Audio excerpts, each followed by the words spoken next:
Okay, okay. Hello. How's everybody doing? Happy Monday, everyone. Thank you for joining today's live stream. How's everybody doing?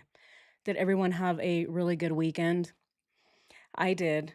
It was hot, very, very hot, but we got a lot of things done this weekend. So I hope everybody had a fantastic weekend and that it's not too hot or too cold wherever you are. How's everybody doing? Yeah. I hope you're feeling better. You deserve the best day ever. I hope you feel amazing. And all the super amazing, awesome feelings in the world. I'm so sorry I'm all over the place. Oh, it's okay. Psychedelic. Welcome. So glad to have you in our live stream today. Tammy, how are you? How's everyone? Shelly, how's it going? Eric, how's it going? Poor Shelly. Shelly, did you get your sleep last night? Shelly. Shelly. Shelly and I, poor Shelly. I kept her up all night last night. It's probably like 4 in the morning. She's like, I'm so sleepy, right? She's like trying to go to bed, and I'm here like, let's talk more Nichol Kessinger. Shelly's just trying to go to sleep, right? She's like, I'm tired, you guys, and I'm here like, no, let's talk some more Nichol Kessinger. I have a lot of details against the case, and I have so many new discoveries to discuss. But poor Shelly, it was like 4 in the morning for her. I'm so sorry. I hope you did get your sleep though. Okay. Good, good. I'm so glad. Yeah, I know. It's just we have such a difference in time, right? Like I've said, I want to be able to have these live streams and to have everyone join, but we're just scattered all over the world. You guys are in different time zones. I'm talking to some people in the future. Some of you are talking to me in the past. We're just traveling through time here. So sometimes you just have to stay up till 5 in the morning to talk about Nicole Kessinger. It's just what happens. It's part of the experience, right? So, well, I hope you got your sleep though, Shelly. I really do. And thank you so much for staying up yesterday. We were on Discord for like 4 hours. Not even joking, guys. It was a 4-hour long discussion on Nicole and Chris Watts, discussing the documentary and a lot of different findings that we have discovered along the way. Right. See, this is the fun thing about the documentary is that once you're out there and you actually put yourself in the elements, I should say, right? The elements, as if we're hiking through the forest. Once you put yourself out there and you see what they saw and you put yourself in their shoes, you start to uncover a lot of crazy things. And it just so happens you have to talk about it till 4 in the morning. So all right, guys. Today we are going to be or actually, I should say, listening to the first of the interviews between Nicole Kessinger and the investigators. This is the first one, right? So this is the one that was buried, right? A lot of people, it took a lot to actually uncover this audio. To me, it's not in the discovery that I requested, unless maybe I missed it or something, but it's not in there. It's not in there unless they took it out. I didn't get it. They just didn't like me, right? DA Rourke is like, who is requesting this? Rocks? Is that lady that makes fun of me? Does she call me Oprah? Is that the one? No, let's not give her all of the stuff, right? So who knows? Who really knows? But this is the first interview. This is the one that happened at the park, and I will say it sounds like absolute dog shit. You can't hear anything. And a lot of it is just Nicole Kessinger playing with her phone. She's probably like tossing it. She's playing ultimate frisbee with somebody at the park. At the same time, she's trying to talk to investigators. So it does sound like shit, but we're going to do our very best to decipher what the hell she's lying about. Right. And that's what we have to say. She's lying, obviously. Right. So we're not even trying to hear what she's saying. We're trying to hear what she's lying about. So that is going to be our main mission today, is trying to figure out what she's saying. But we found it. So we're going to go ahead and listen to it. It is an hour and 10 minutes long. So I hope to finish it today, but we'll see. We'll see. Yeah, very long, but it is the very first buried interview between them. So, yeah, let's go ahead and listen. I'll tell you, Yeah, yeah, exactly. She's throwing her phone. She's playing, who knows, right? Hacky sack with her with her phone. Who knows what she's doing with it? But she's definitely not talking to investigators in any serious form. So, all right, guys, let's go ahead and listen to this interview. Special Agent Philip Jones. Today's date is August 15th, 2018. Interviewing Nichol Kessinger with Mark Blair.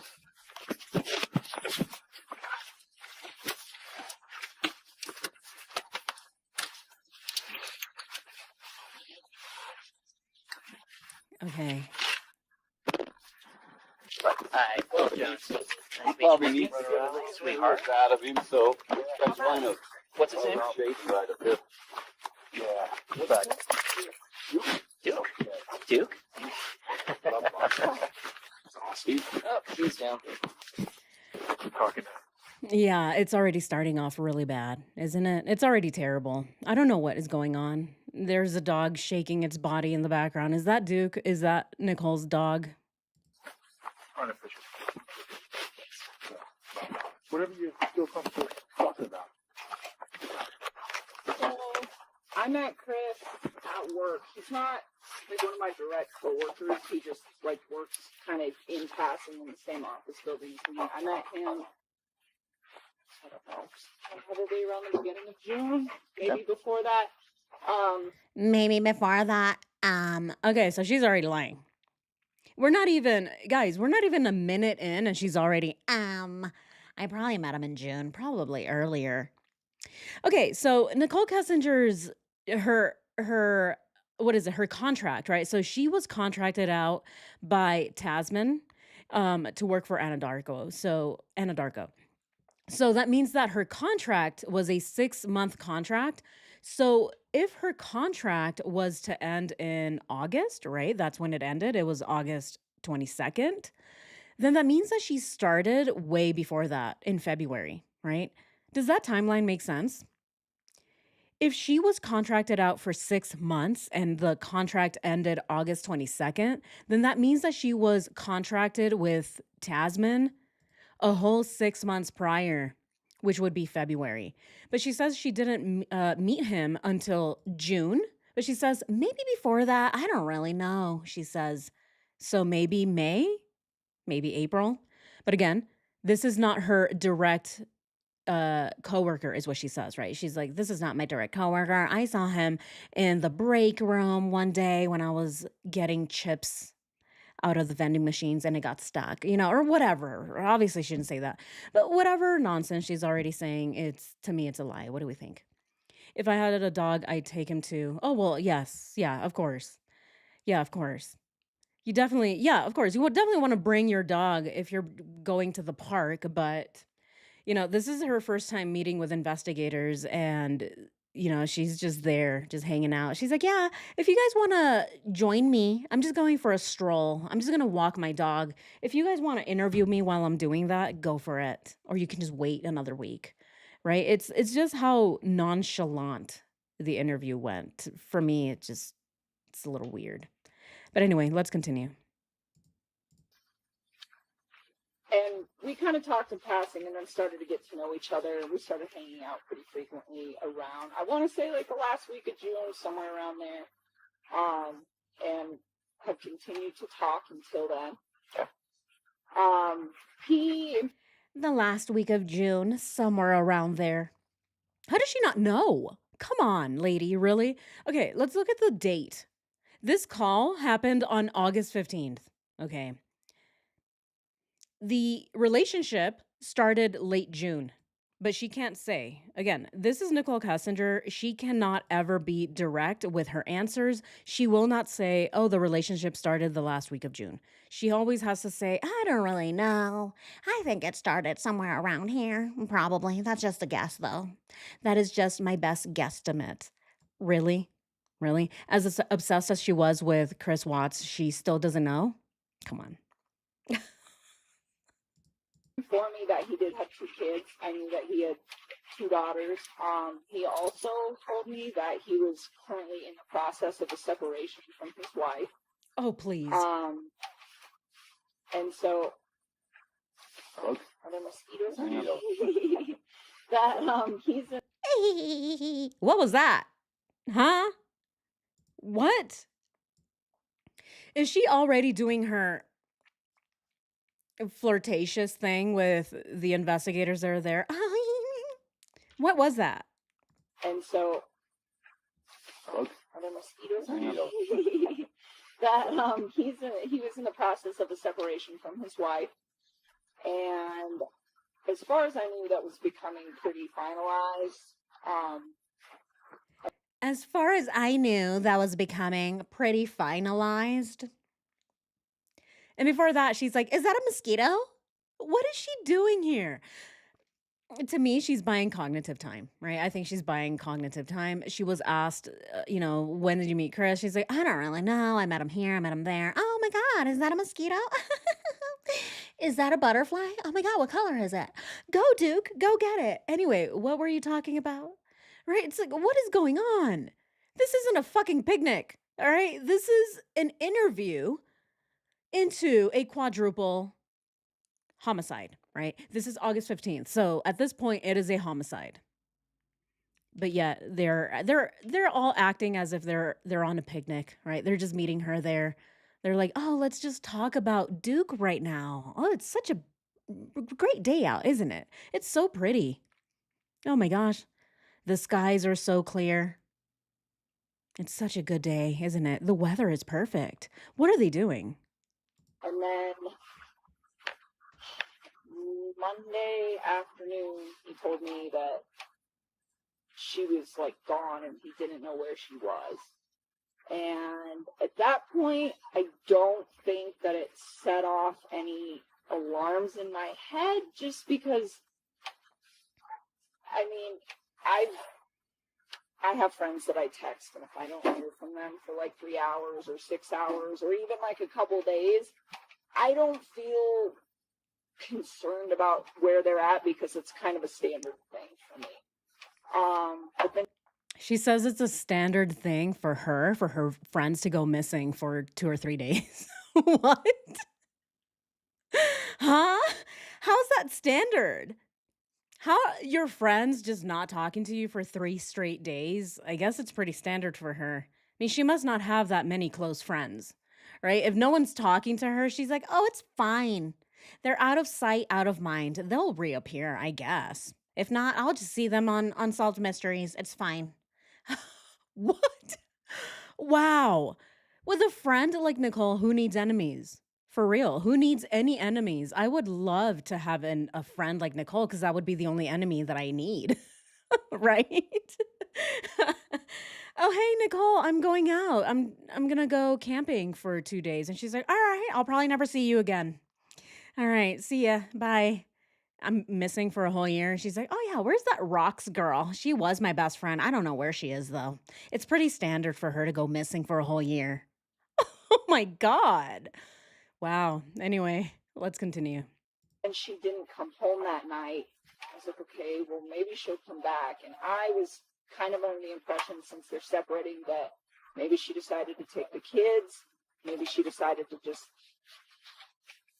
leave for a few days. I don't know. I was just, I felt like maybe she was just trying to get some space. And I figured maybe that was why she left her stuff there, to just get some quiet. I don't know. I think maybe that's why she left her stuff there. What is she doing? Is it just me that is hearing these?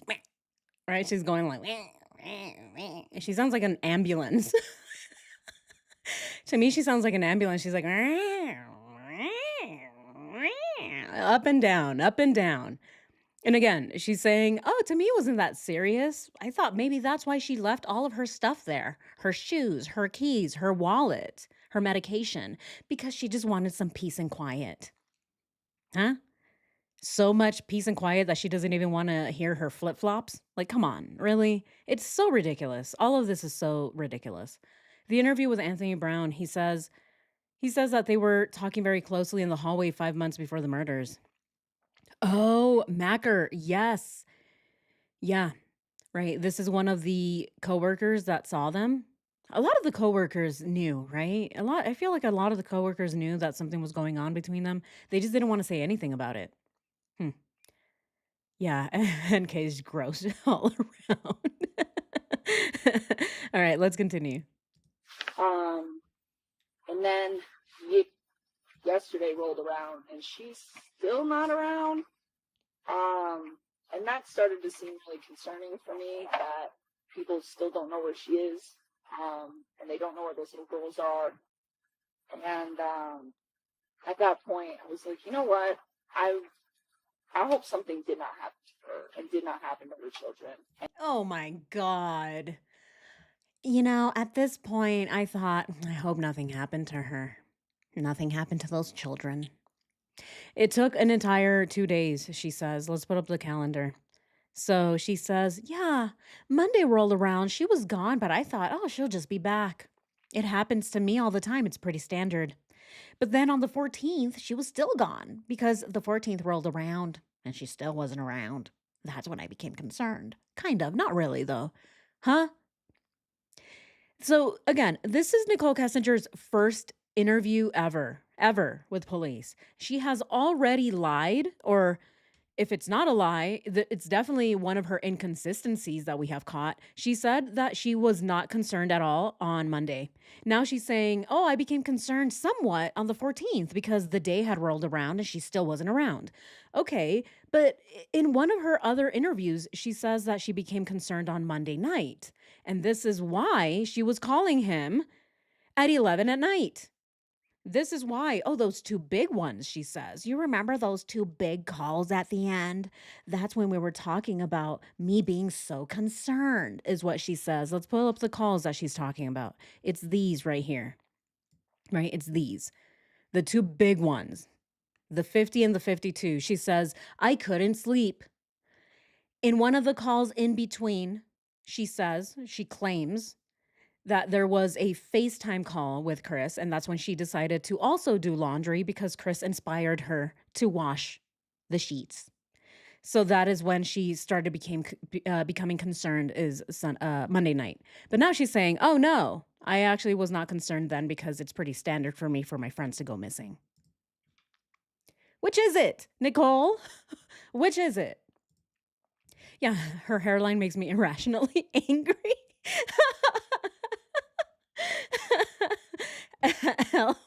That's funny. You just see her face and you're like, "Rah, I can't stand that hairline of hers." You need your Prozac then. You're like, okay, I need to calm myself down. Where are my meds? Hey, I feel the same way. I feel the same way. That's why the Red Bull today is watermelon flavor, right? Because I need to, I don't know, I need to add some sweetness to my day, as I can't with all this Nicole Kessinger content. But we have to talk about it, guys, of course. We're down the Chris Watson rabbit hole and it's never gonna end. That's coming from somebody who just came out of a psych ward, so that's saying something. Oh my god, yeah. Let's continue. And that was when I decided that it's probably a good idea to just come talk to you guys and just let you know that I've been spending time with Chris. And that's as far as this got. Wow. So Wow. Wow. You know, the reason I came to you guys, it's because I felt it was important for me to let you know that I've been spending time with Chris. But that's as far as it got. Huh? Okay, we are 3 minutes into this conversation and she's already saying, you know, that's as far as we got. I just spent time with the man. That's it. What does that mean exactly, though? Here, let's go ahead and look at the calendar. It means that they spent every waking hour together. It means that she took him out on a date every single weekend of July and that they spent every single day together. If not together physically, they were together mentally because they were constantly texting each other and FaceTiming and who knows what else they were doing. But yeah, that's what she means. I was spending time with him. So I think I should let you know. Yeah, no shit, Nicole. You were his mistress. Of course you should let them know. Ugh, she sounds like she's doing them a favor, doesn't it? Oh, I'm so nice. I'm such a nice person here. I'm gonna do you guys a favor. I'm gonna do you guys a real solid. I'm gonna let you know, hey, I spent time with this man. I thought maybe you should know that. Yeah, that's pretty important detail. So that's it. Well, thank you. Thank you. Appreciate it. So prior to June, did you know him? Did you guys have any? Did you know him? Any relationship? Didn't know him at all? No, I didn't know him at all. Met at work in June. Mm-hmm. Okay. And what's the company you guys? No, I didn't know him at all. I met him in June. Yeah. And again, right, the cops are thanking her for her service. Oh, thank you, ma'am. Thank you for calling us. We would have never known that he had a mistress had you not contacted us. We both work for, well, I'm a contractor, so technically I don't work for the same company, but we both work for a company called In-N-Out Corporation. Like, In-N-Out Burger Corporation? What? Oh, shit. Oh, my. My. Please don't ruin In-N-Out for us, Nicole. Look at this. The closed caption says, we both worked for a company called In-N-Out Burger Corporation. Oh, my goodness. No, please. No, she did not work for In-N-Out, you guys. She worked for Anadarko. Oh, they're both flipping burgers now, apparently. No. Oh my goodness. I can't believe this got it so wrong. building at the same time. So we don't actually like work together. It's literally like I see him in the hallway passing past. It's not even. And then what do you do then? What's your position? I do in-house safety. I do environmental safety. Everything that she's saying, right? It's so she's very I don't know. I'm it's weird the way she's answering it, right? It's almost like she's hesitant to answer some of the questions. She says things like, I didn't really even work with him, to be completely honest with you. It was more like I just saw him down the hallway kind of thing. It's not even, and then she stops herself. It's not even what? Again, she's trying to distance herself from the man. Oh, I just kind of saw him in passing. No, you didn't. The lady was counting his condoms. She was looking up when they were being manufactured. She was counting how many were used before her time. This is not a woman who just saw him in the alley or down the hallway or met him at the scuttlebutt. No, this is a woman who was obsessed with him and who Googled him and Shanann before she even met them. This is completely different. So HSE. Okay. And you're still currently employed? Yes, sir.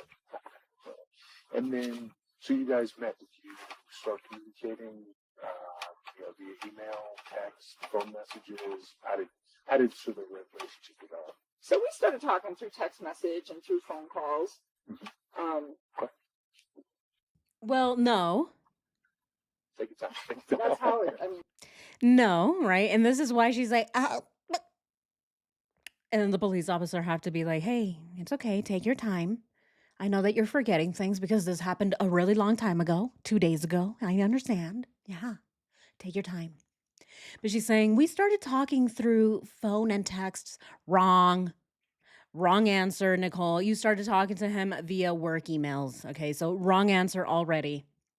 She doesn't get the prize. The scuttlebutt. Yeah, she does not. Again, she's lying, right? She's lying. She's not being truthful whatsoever. She's already lying about the emails. And notice, she stopped herself, right? She started talking and she's like, well, and then stops herself. Look at this. Via email, text, phone, messages, and right? Okay, let's go ahead and listen to what she was saying. Via email, text, phone message. All right, so this is the part. The investigator is saying, via email, text, phone messages. And then she says, just text and phone messages, not the email part. Okay, let's listen to that. How did sort of the relationship develop? So we started talking through text message and through phone calls. Tick tock. Take your Tick. time. That's how Talk. that's how it started. Bullshit. No, it didn't, Nicole. No, it didn't. That's how it started. No, it didn't. It started via emails, as we know. Here, let's go ahead and pull them up because she seems to be forgetting here. And again, right? She needs constant reminders because this happened so long ago. My memory is affecting me, sir. This happened 17,000 years ago. You really want me to remember this? Oh my goodness. It happened a few minutes ago, lady. But she doesn't remember. All right, let's go ahead and see these. Where are these emails? I can never find the things that I need when I'm live. I'm always finding them when I'm editing or doing something, I'm trying to find photos of Mr. Butters on my computer and then I'm just finding all the emails. And now I'm finding all of the photos of Mr. B. No emails. What is going on here? Oh man. Okay.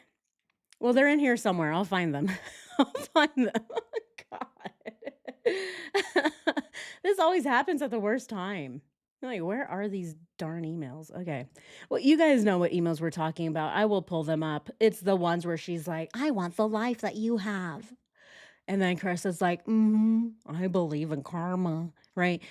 There's nothing really important about it other than they were flirting with one another and saying stupid things. But anyway, let's continue. Sure. Okay. And then did the relationship develop beyond friendship? Yes. Okay.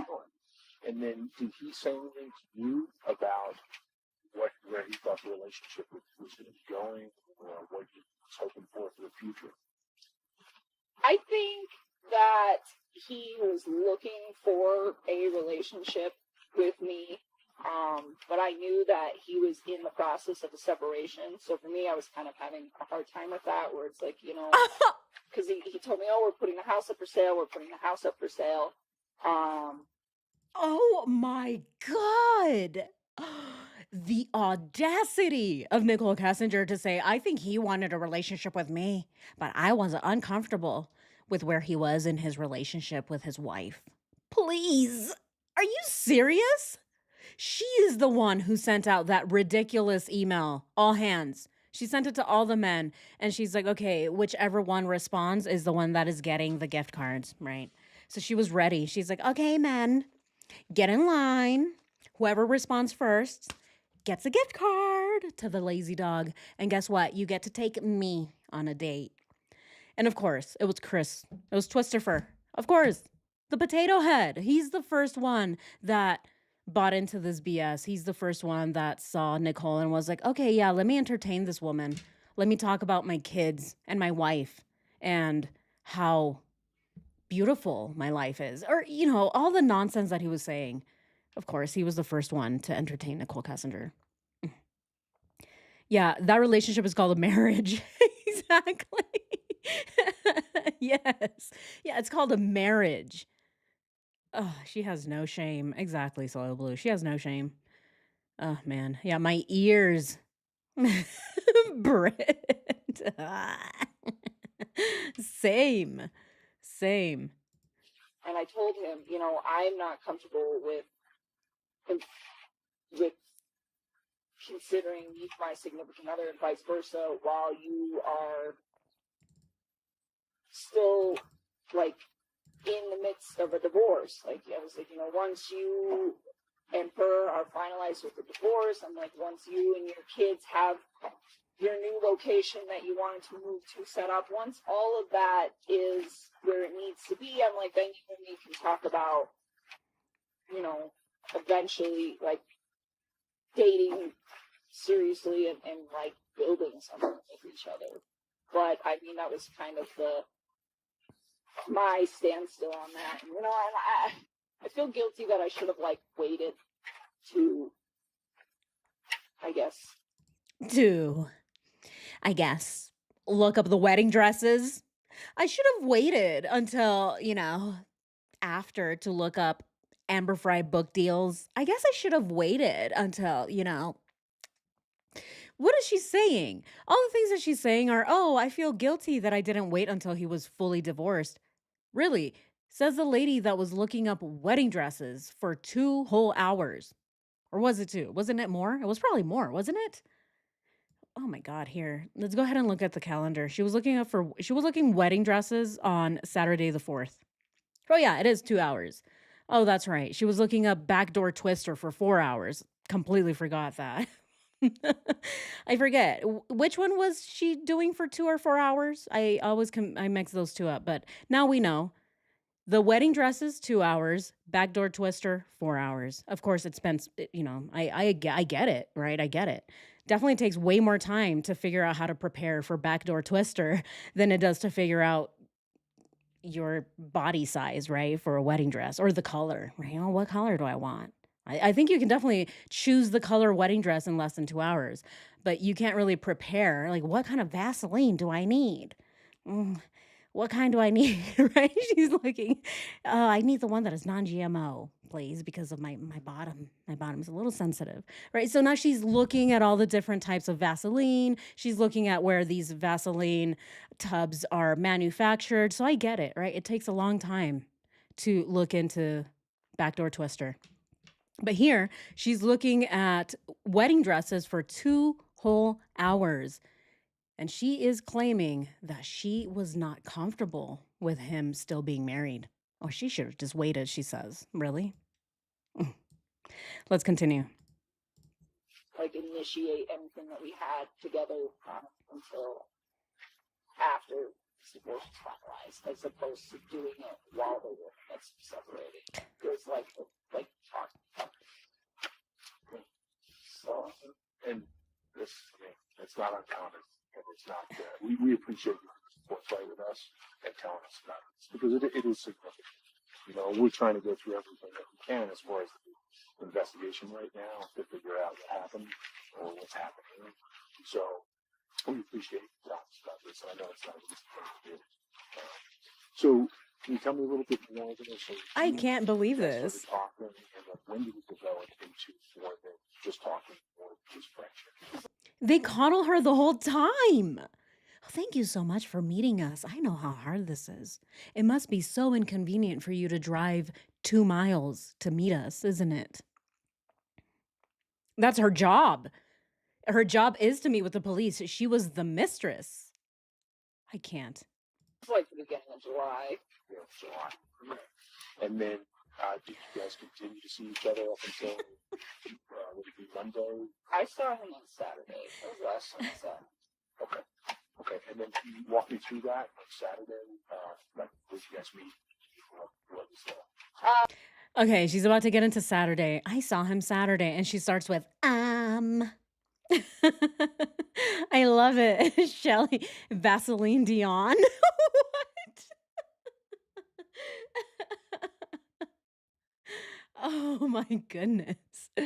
Anders, yeah, I don't hear the detective that great. Neither can I. Yeah, that's why I turned on the closed captions because I don't know what they're saying. There's a lot of movement. Nicole is whispering barely. She's like, "Me, me, me, me, me." And the cop is obviously just thanking her for her service. Oh, thank you for your service of showing up to this interview as if it's something that is just so amazing. She needs a Nobel Peace Prize for it. Come on. Really? It's the bare minimum. So when we spent time together, I didn't really like go to his house. Like, we would spend time at my house. He went out to dinner. That's what we did. He said he had a babysitter. He had to wait for the babysitter, and we met up. I forget what time he came over. Probably like 5 or 6. And we tried to go to a restaurant down the street from my house, but I didn't like the menu. So we left, and then we went to another one off of like 100. Oh, look at that. She says a restaurant. She doesn't say the lazy dog this time. She says, we went to a restaurant by my house, and then we decided to go to another restaurant because I didn't like the menu at the first one. Well, the first restaurant that she went to was the Lazy Dog. And the second restaurant that they went to was also the Lazy Dog. So they went to 2 Lazy Dogs. And she says that she didn't like the menu at the first one. But this is the first interview, and she's calling the Lazy Dog a restaurant. What restaurant, Nicole? Notice that she doesn't even wanna say the name of the restaurant. She doesn't wanna say, "Oh, it was the Lazy Dog, and then we decided to go to another Lazy Dog." No, she says, "A restaurant." What do we think about this? What the Right, it's obvious that she's not really wanting to talk about the lazy dog. And as we know, the lazy dog is one of those questions that they both struggle with. Chris and Nicole struggle with that question. Right? This is the lazy dog weekend, as we know. We've already seen it. There's even some never before seen footage of them at the lazy dog.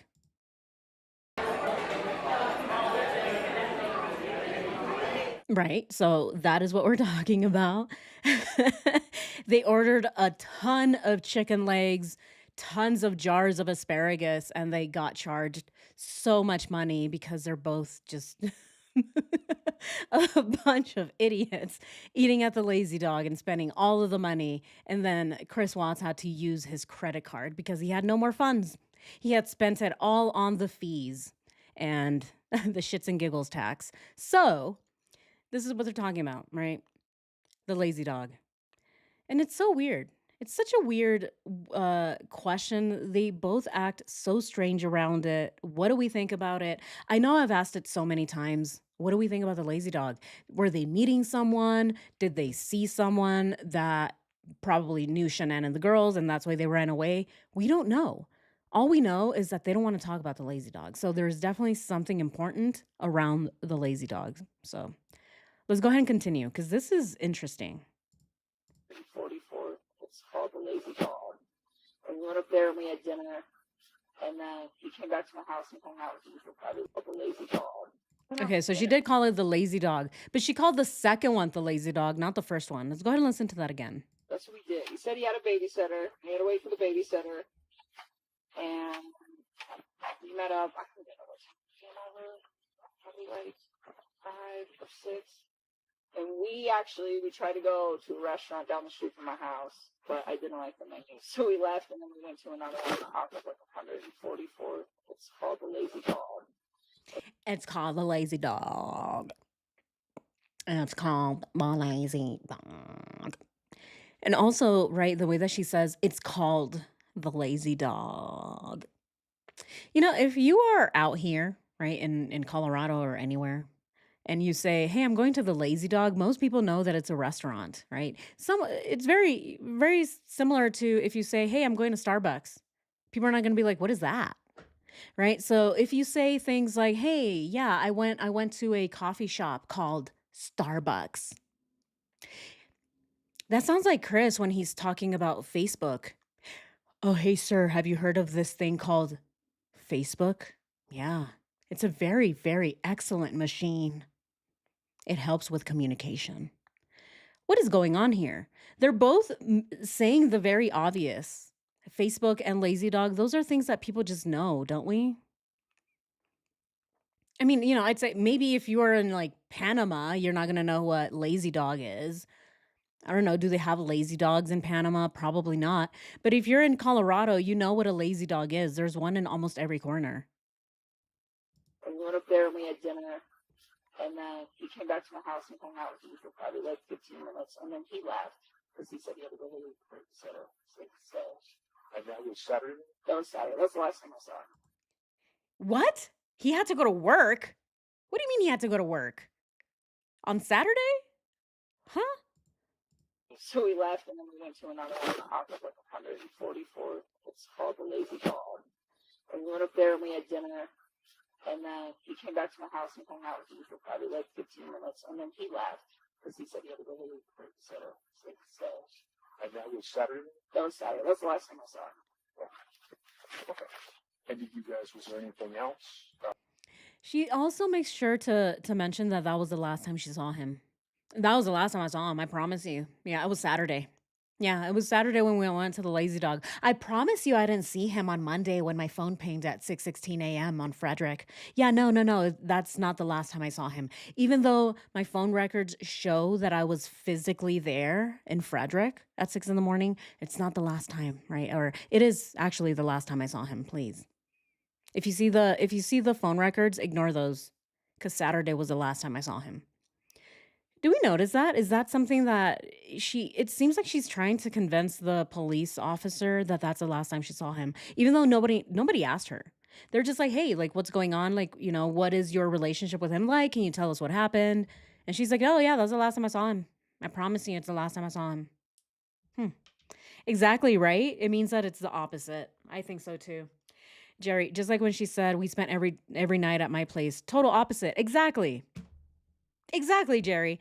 Yeah. Whenever Nicole Kessinger says one thing, we have to think the opposite. Oh, it's the opposite. Yeah, he hung out for like 15 minutes. So Chris was Chris is a minute man. Yeah, yep. I'm so glad you caught that, Gary. I'm so glad. I'm like 15 minutes. Really? That's all it took?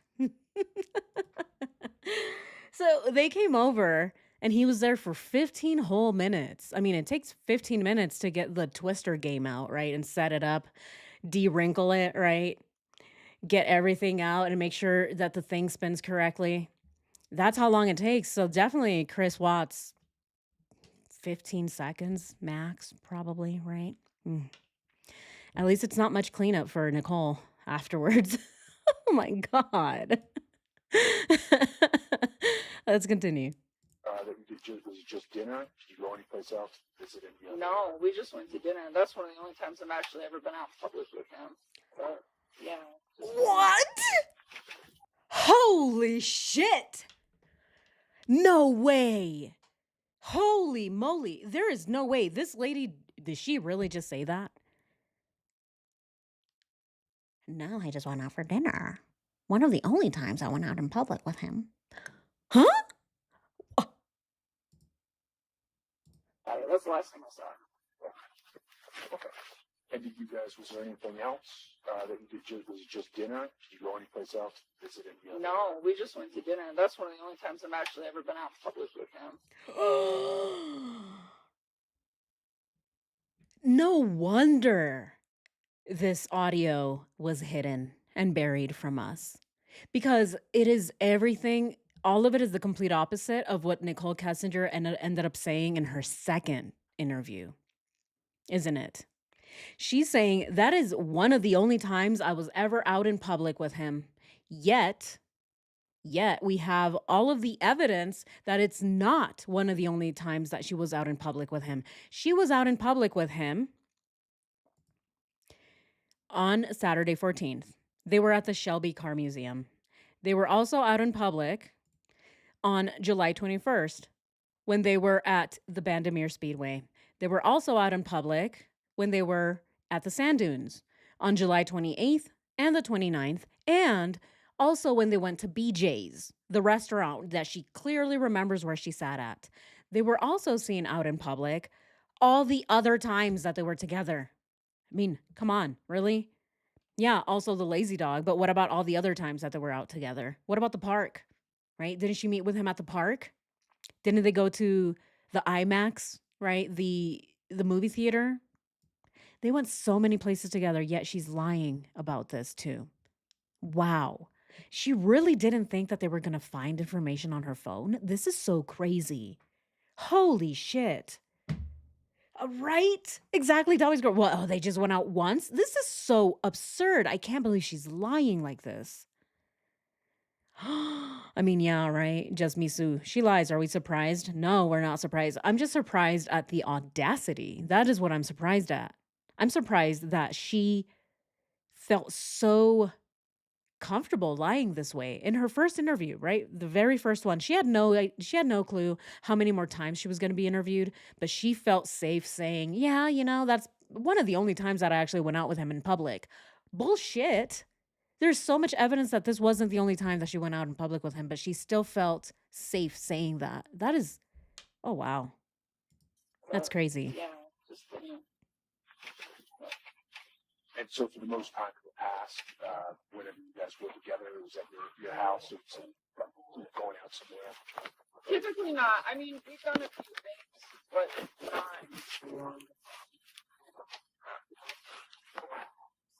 And on But not Saturday, what? December, was the time frame? What was that? Was that cut out? I feel like that was cut out, wasn't it? Yeah, just you know, And so for the most time in the past, whenever you guys were together, it was at your house, or was it going out somewhere? typically not. I mean, we've done a few things, but not.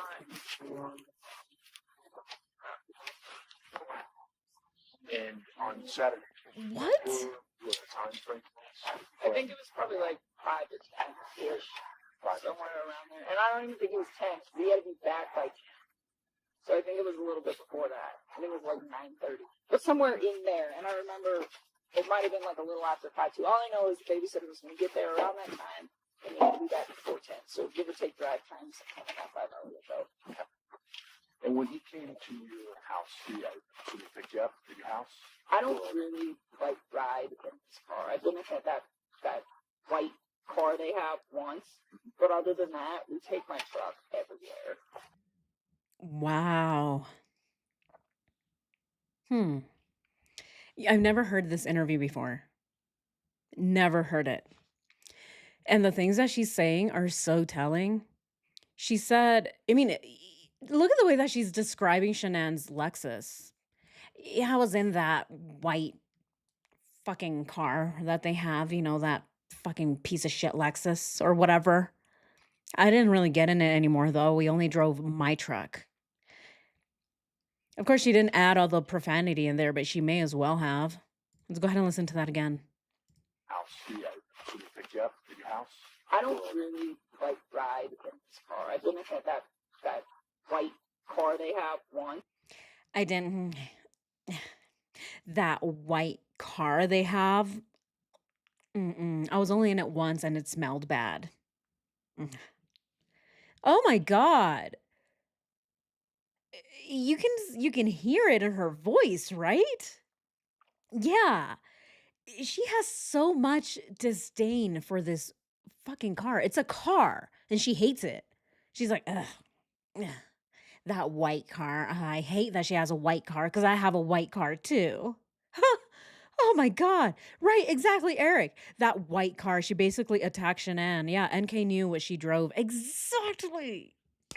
Exactly. She knew exactly what car Chris drove every time that he visited her. And I bet she hated seeing that car every time that he parked in her apartment complex, right? She's seeing it and she's like, ugh, you're driving that fucking thing again, Chris. I wonder, right? I wonder if she sold her car because she hates white, right? She just hates all white cars now because she's that petty. Yeah, her jealousy was through the roof. Exactly. Yeah, it's opposite day. It is psychedelic. Let's continue. But other than that, we take my truck everywhere. Always. When he came to your house, what vehicle was you driving? I didn't even pay attention to that, but probably his. I don't think. And then she says, I didn't really pay attention to that fucking car that he drove. What? Didn't she just say, oh, that fucking car that they drive? Yeah, I didn't even get in that car that much. And then when she's asked, oh, what kind of car did he drive? I don't even really know. I never paid attention. It was only a few seconds later that she was asked this question and she already changed her mind. Her answer is the complete opposite of what she had just said, isn't it? Yeah, she says the opposite. Yes. Oh my goodness. Yeah, that's why she got rid of her truck. I believe so too, Valerie. She paid attention to everything. Exactly, Jess. She paid attention to everything. And now she's saying, I didn't even pay attention to that car that he drove. She just said how much she hated it without really saying how much she hated it, right? It's one of those things. Tell me how much you hate Shanann's car without telling me how much you hate Shanann's car. That fucking car, right? That's how I know she hates it. Yet she's saying, I don't know. Oh my goodness. Let's go ahead and see. It's whiplash. That's what we get with Nichol Kessinger. It's whiplash constantly. So I think it was a little bit before that. I think it was like 9:30. But somewhere in there. And I remember it might have been like a little after 5 too. All I know is the babysitter was going to get there around that time. and they had to be back before 10. So give or take drive times, 5 hour window.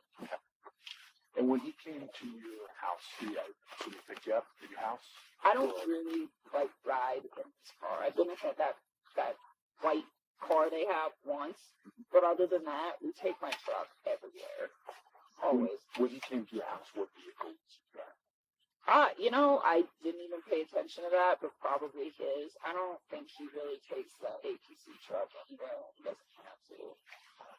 Because usually when he comes see you, it's the white vehicle? Yeah. Okay. And then when you got... Yeah. So she says, I didn't even really pay attention to the car that he drove, but I'm pretty sure it was that car because he wasn't really allowed to drive his work vehicle. Obviously, right? Obviously, Chris wasn't supposed to be driving his truck. It has a GPS on it, and he can't be driving it when it's not work related. So, yeah, obviously, he's going to be showing up in the Lexus unless he walked there or he crawled there or he took the bus there, which, of course, he's not going to be doing. He took the Lexus. Yet, Nichol can't even mention the Lexus. She says that car, the white one. Wow. As went out, did you take your vehicle to go wherever you were going? Yeah. Okay. And so you had dinner. Was there anything else? Any other discussion about anything? Nothing out of the ordinary. An ordinary. Did you talk about anything about his relationship with his wife? That come up? Nothing. No. I mean, I've been helping him trying to, find a new spot, so I'm sure we talked about, hey, because I know we were trying to set up a time this week to go, have him. He was looking for a 2-bedroom apartment. He wanted to get an apartment that was for him and his girl. And so sometimes, we talk about that recently because he's just I got to find a place. We were supposed to go look at some stuff this week. We were trying to get it set up before all this happened. So, a little bit of stuff, but it's never, directly him and his wife. It's typically, this is what's going on, and I'm just I would give you a helping hand if you're trying to find a spot. I'll look at apartments for you guys, and, I would tell them, oh, I found an apartment that's, got a pool for your kiddos, and it's got a park for your kiddos, and... Oh, my God! What? Oh, Mother Teresa to the rescue, right? She thinks she's the saint, right? Oh, I'm a breath of fresh air, is what she says. I'm just this fucking amazing woman, and he annihilated his family for me. Oh my God, right? This is Nichol Kessinger. She's constantly painting herself as this savior coming to Chris's rescue, right? Oh, I was helping him find an apartment. I found this one with a pool for his kiddos. There's a park for his kiddos. What is up with the kiddos? Why is she saying kiddos? It seems so fake to me. Very, very fake. And she's talking about looking for apartments for him and his girls the week of, right? And then she says, well, before all of this happened. So inconvenient that these quadruple murders happened because I was actually helping him find an apartment this week. It's even the way that she says it is so absolutely disrespectful to me. Again, this is the mistress and she's being interviewed because there is an entire homicide that happened with 4 people. And she's like, yeah, this happened. But before this happened, we were supposed to go to the apartment searching. Wow.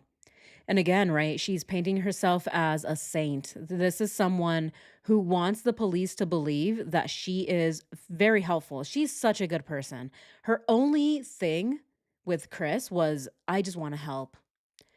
Everything that she did in his life, she just wanted to make sure that his macros were dialed in. She wanted to make sure that he reads, that he has an apartment, that his finances are in order, that his body looks good, all of the above. She's definitely super helpful.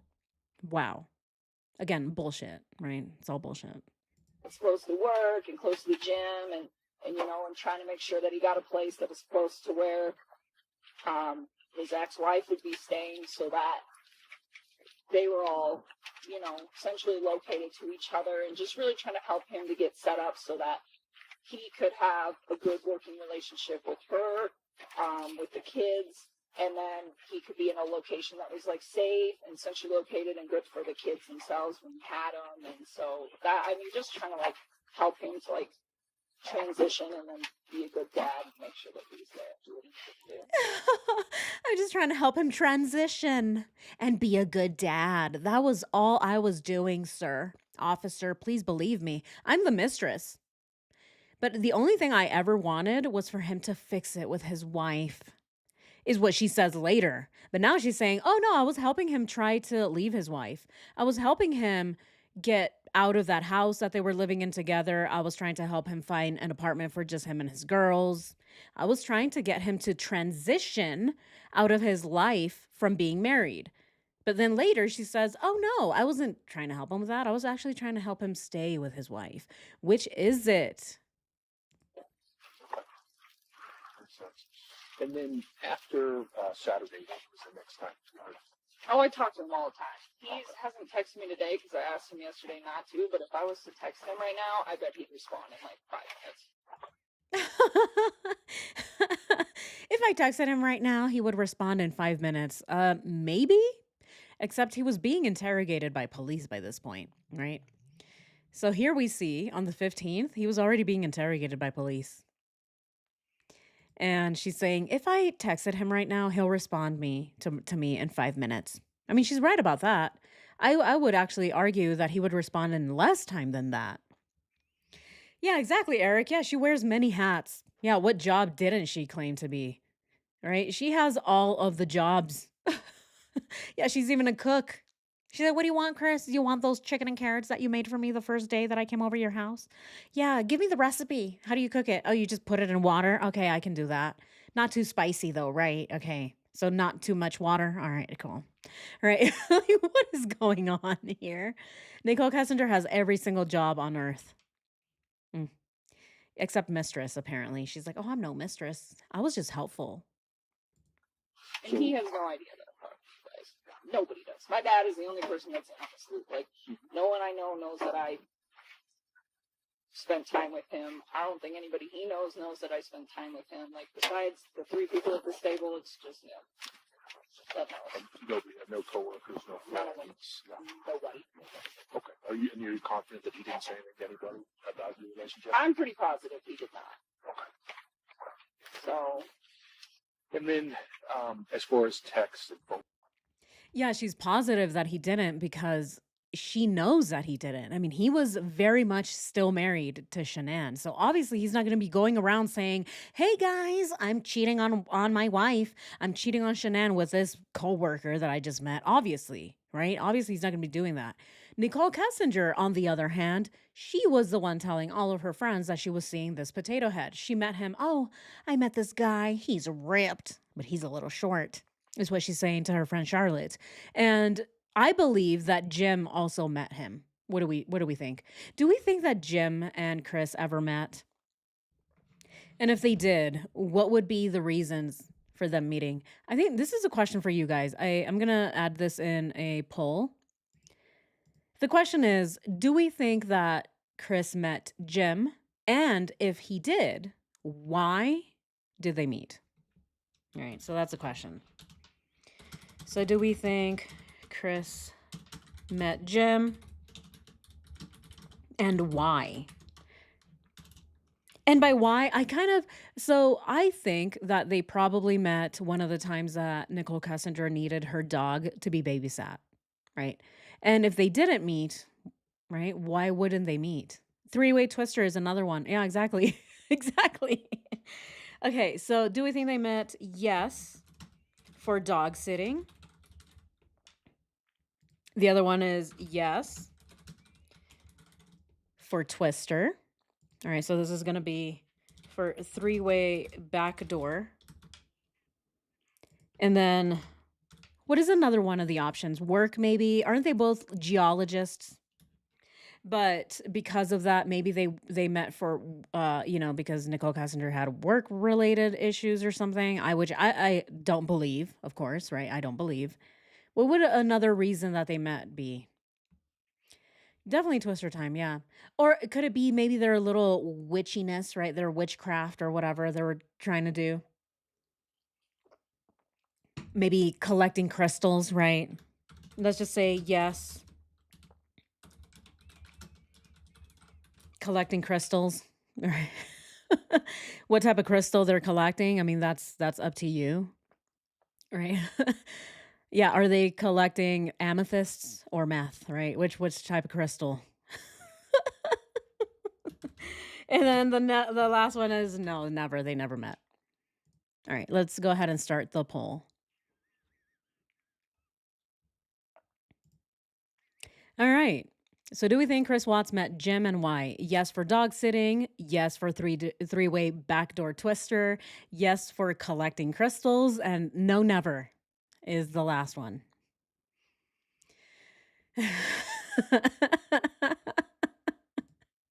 Yeah, right. What kind of crystals are these three collecting? All of the above. Darn it, Emily. Dang. I forget. I forget all of the above. Oh man.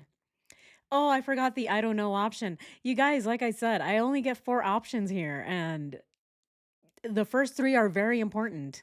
Okay. So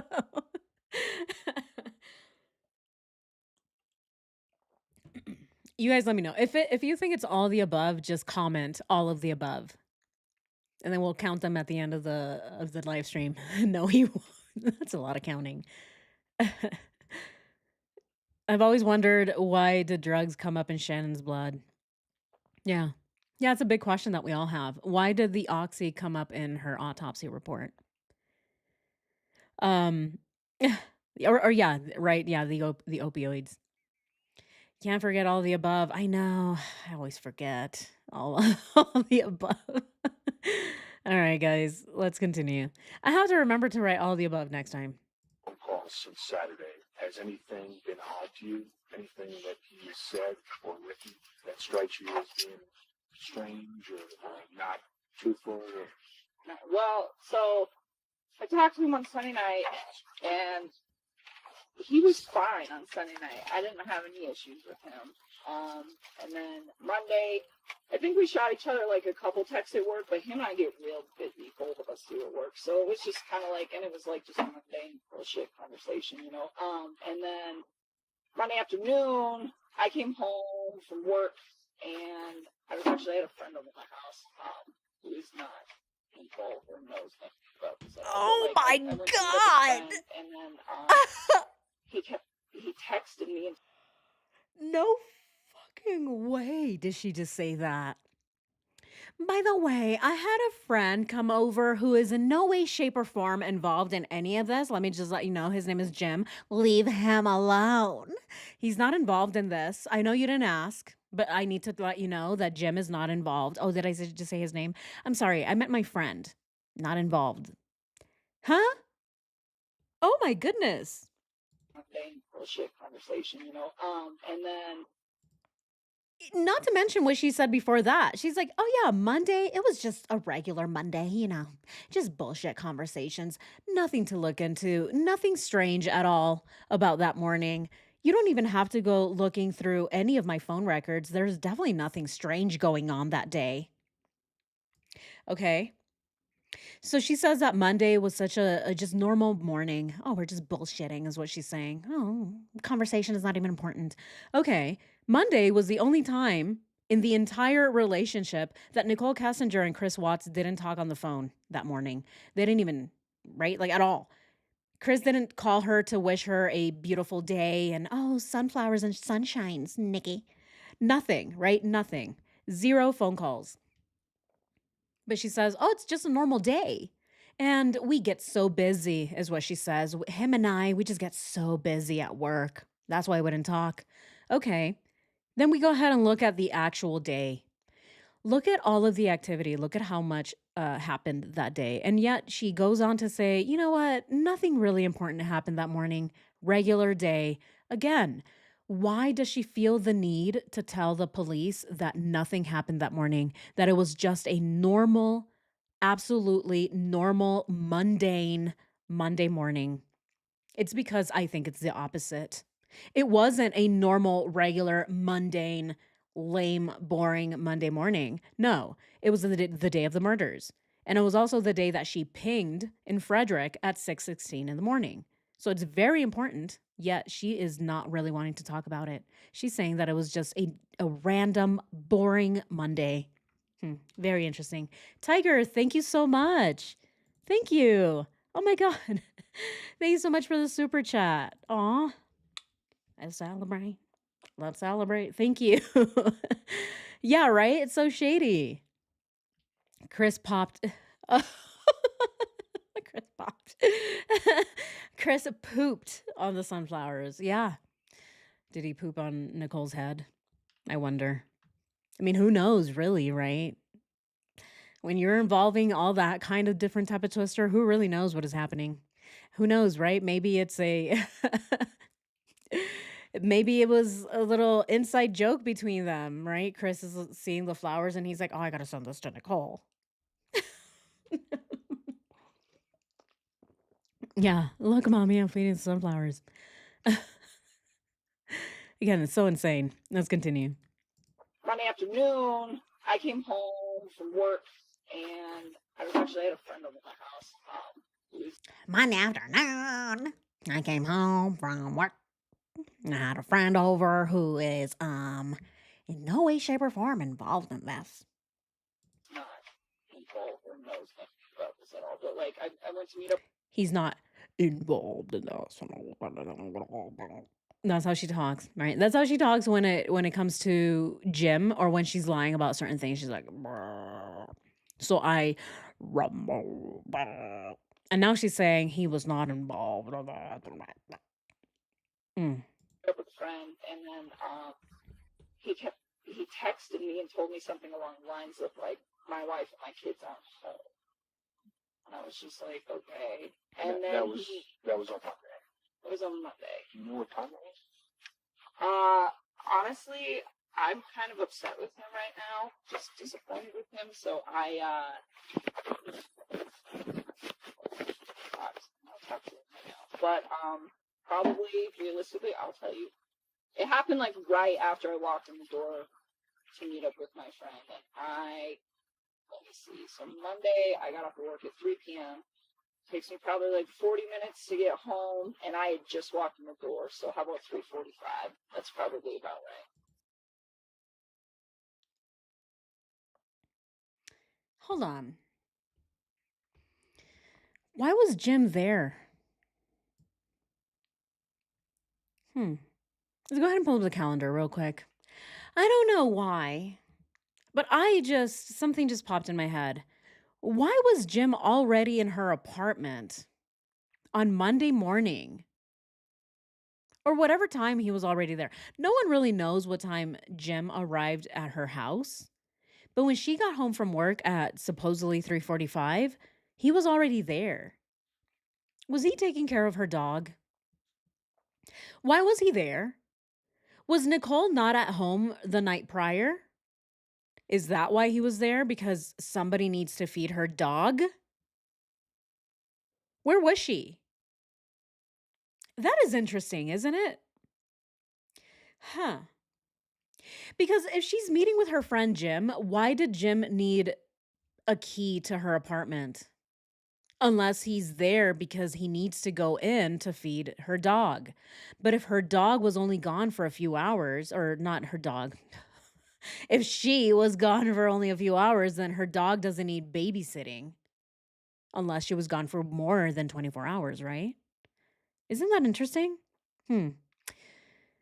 That's weird. It's her second interview. She says that they arrived at the same time. Right. Huh. I don't know, right? In her second interview, she does say that he was stuck in traffic and that she was waiting for him. But now she's saying, I walked into the door and Jim was already there. What is it? Yeah, Jim, exactly. Yeah. Remember, her dog loves him. Hold on.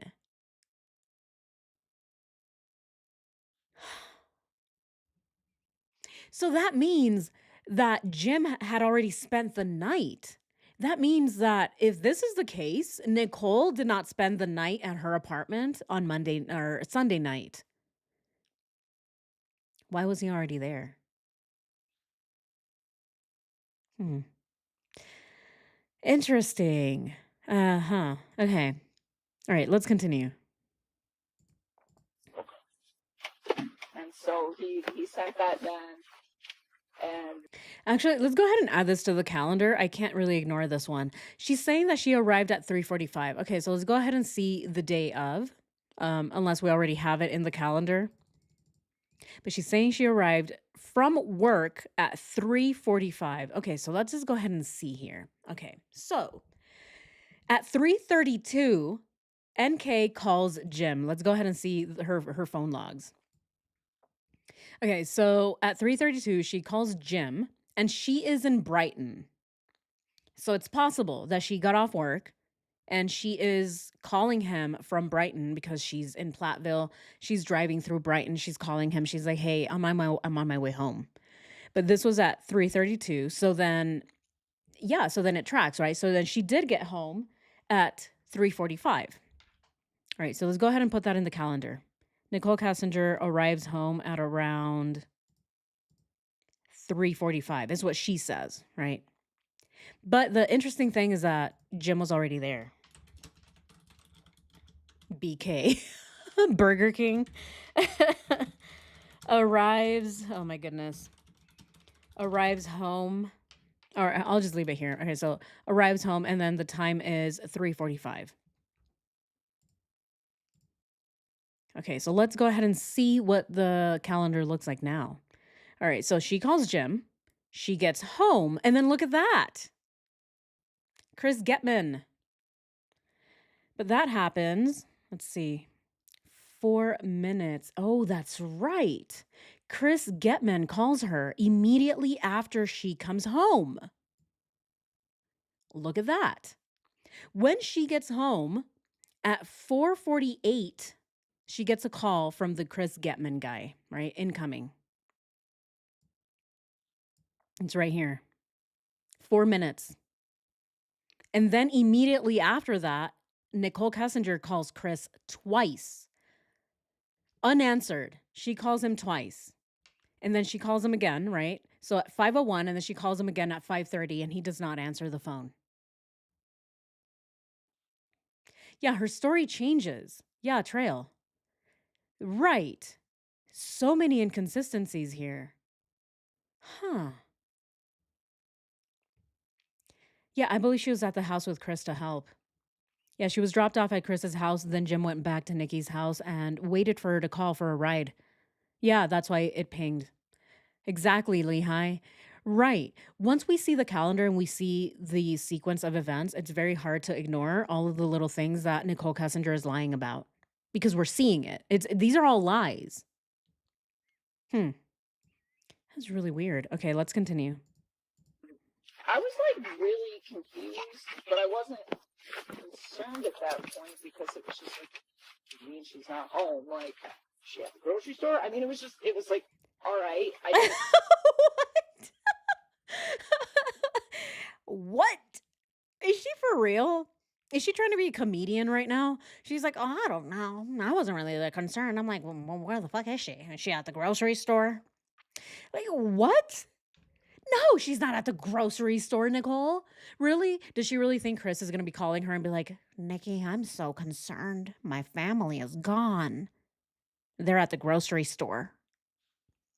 Who's going to be concerned because their family's at the grocery store? Again, right? She's downplaying it. Everything she says, she's just downplaying. She's like, "Well, I don't know. Was I supposed to be concerned about that? I don't know where the hell she was. Was she at the grocery store? Maybe. Maybe she's getting her toes done. Who knows? I wasn't concerned." Okay.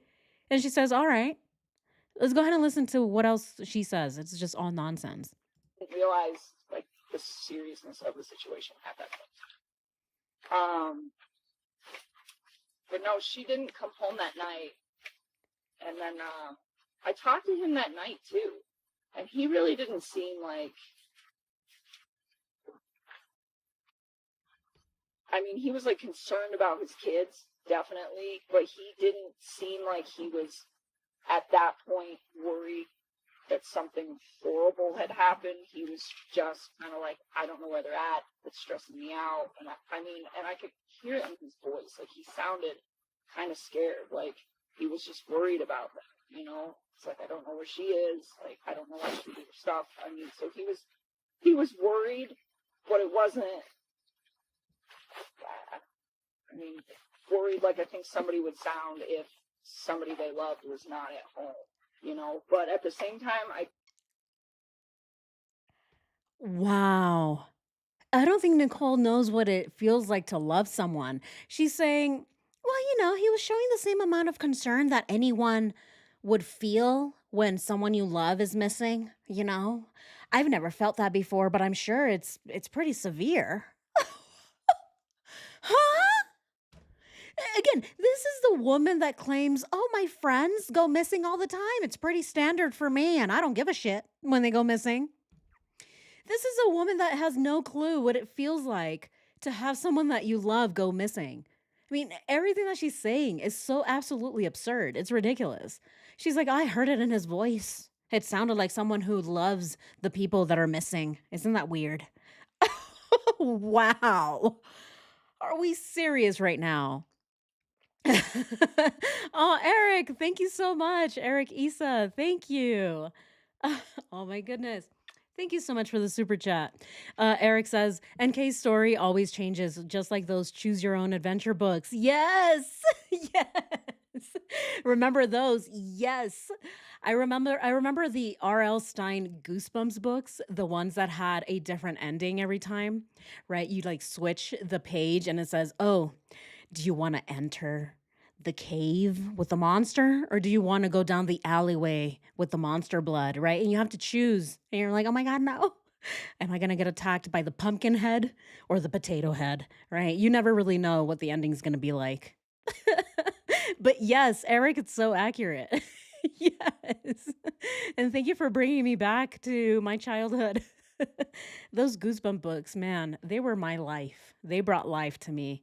Do we remember those Scholastic trucks? Yeah, any of my millennial friends here. Do we remember those Scholastic trucks? They would come on, they would show up to campus and sell books to kids. Remember those? It was awesome. It was my favorite part of my childhood. It was going to school and knowing that I get to choose my books. Aw. Yeah, we're just sitting here reminiscing. It was such a good time. But yeah, Nichol Kessinger changes her story every single time. It's like every single interview, we have to cross reference what she said before and after because nothing adds up. I mean, we're at the point where I need an Excel spreadsheet. That's how serious this is. We need an Excel spreadsheet that basically gives us a lie every single time that she lies. Which interview does she lie at? What time does she lie at? Where is it? Right? We need to be able to see every single lie in an entire Excel spreadsheet because she lies so many times and it's hard to cross reference when it's all over the place, right? Scattered everywhere. Mm. Oh, yeah. Did NK get a lawyer? It sounds like she did. She knows exactly how to keep Jim out of it. Hmm. Yeah, right. Yeah, we need to make one of those books for this case. Was NK there or no? Was Jim a lover or no? Explosion or no? Right. Yeah, that is such a good it's such a good idea, Boops. Yeah, right. And see where it takes us. Do they have three-way backdoor twister or not? Okay, so it was just two people. All right, what does that look like? Right? We need to see what's going on. See how the story unravels and how many endings we get. Hmm. Wow, you guys are you guys have so many good ideas. Yeah, she lies too much to keep track of. Exactly, VBug. Right, that's why we need an Excel spreadsheet. That's the next thing. I need to make a spreadsheet. And I've actually been thinking about doing this. It's just it takes a lot of work. But I think that's what we need now. A spreadsheet. All right, a spreadsheet. I'm just going to write it down real quick. All right, guys, let's continue. I think at that point, he was convinced, I was convinced that she probably just left the day. Like, I really thought, I was like, you know what? I bet she just needed a break from him and she needs some quiet. And she probably took the kids and she'll be back in like a day. That's kind of like how I had it in my head. Oh, okay, that's weird because in the other interview, right, the one that she did just a few days later, she is saying that during these calls, the ones that she is just now saying, oh, wasn't really worried. I think maybe she'll just be back. She's just gone. It's fine. It's standard. But then in her other interview, she says that during this specific phone call, she was like, "Ah, where's your family, Crash? Where's your family? Oh my God. I just couldn't sleep because I'm like, where are they, Chris?" That is what she's saying, right? She's saying that she could not sleep at all this night because she was worried about her. And here she's saying, I was actually not even worried. So she goes back and forth. She doesn't really know when she became concerned. The truth is, she was never concerned, right? Because she already knew what had happened, in my opinion. Let's continue. So, Did he say anything to you about whether anything was missing from the house, not missing, if there's signs of anything suspicious? If he just said that she left, or he didn't know where she was. he didn't know where she was. He didn't say she left. He's just like, I don't know where she's at. And the kids as well. Yeah. So, I mean, and I think he sounded genuinely concerned. I mean, those are his kids. And Oh my God. He didn't say that she was gone or that she left. He just said, I don't know where she's at. Aren't those two the same thing? I mean, you don't have to say, oh, she left. By saying, I don't know where she's at, that means that she's not at home. So she's gone. She did leave, right? Is that not the idea here? from the impression that I get, he's a great dad. I mean, he's all about them. He loves those little girls. And so, Oh my God, he's a great dad. He loves those little girls. Is this really what she was going for? I mean, the whole time. When it comes to Chris and how he loved his girls, Nicole kind of stayed somewhat consistent, except for the time where she said, I just want you to hang out with your girls. Why aren't you hanging out with them, Chris? Hang out with them. Do it for me. And then she questions, why isn't he hanging out with his girls? Why doesn't he do things that make me happy? So then she says that Chris loved his girls, but then that he needed the push from Nicole to hang out with his girls. So again, which is it? Let's go ahead and add that to the spreadsheet, because one day she says, oh, he loves his girls. And then the next second she says, I needed to force him to hang out with his girls. Contradiction after contradiction. Oh my God. All right. So the girls, and oh, he's a great dad. BS. So fake. Let's continue. you know, for me, I could tell when I could hear it in his voice that he sounded concerned. It was just like those little girls, I'm sure, and I think he's just worried about the whole situation. Like, I don't know where you are at. I don't know why she. See, that's her dog Duke trying to tell the truth, right? He's like, Jim was here. Jim babysat me while they were at the Domes. I didn't get fed my treats. All right. That's Duke right now. He's crying. He's trying to tell everybody the truth. The cops, of course, they're not listening. They don't care. They never listen to any of the animals. The animals, sometimes they tell you the full truth. As we know, it happened during Chris's front porch interview. All the dogs are like, ruff, ruff, ruff. He did it. He did it. And everyone's ignoring it because they're just looking at the potato head laughing.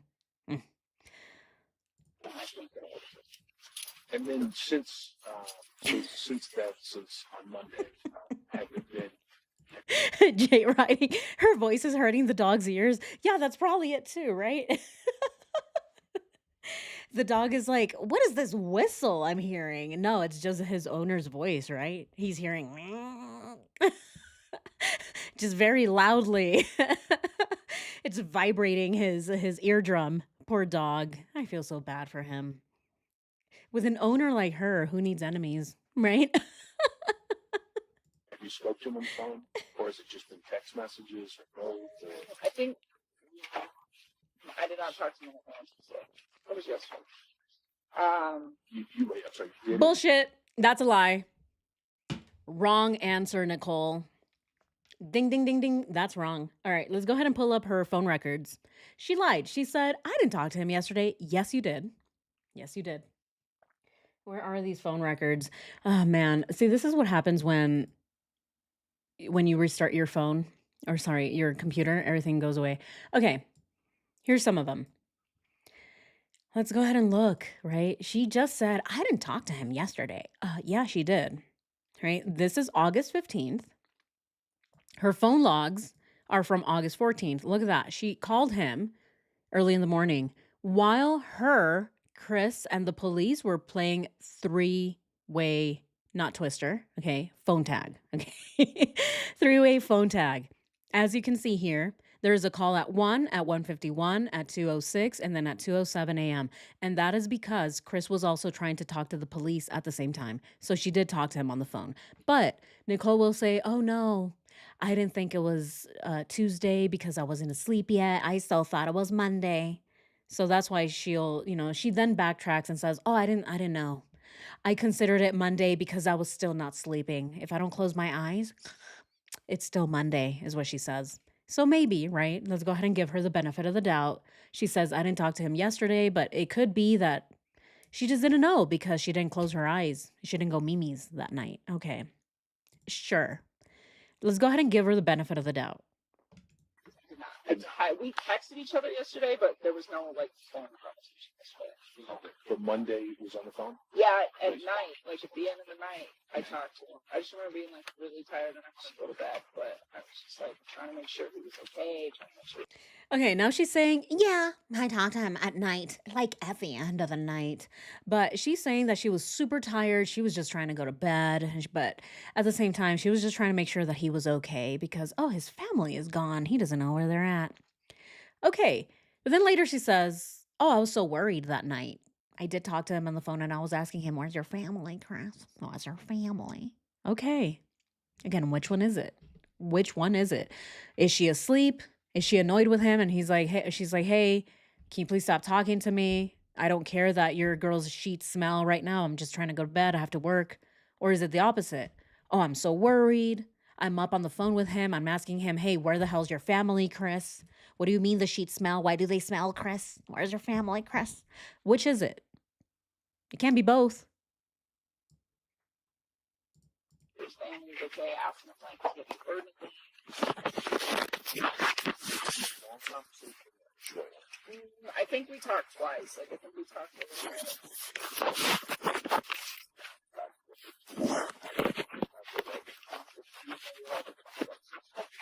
What is happening right now? Is the investigator hungry? Is he eating his phone? Did he just shove it up his butt? Like, what is going on? What is this? I'm just hearing a bunch of...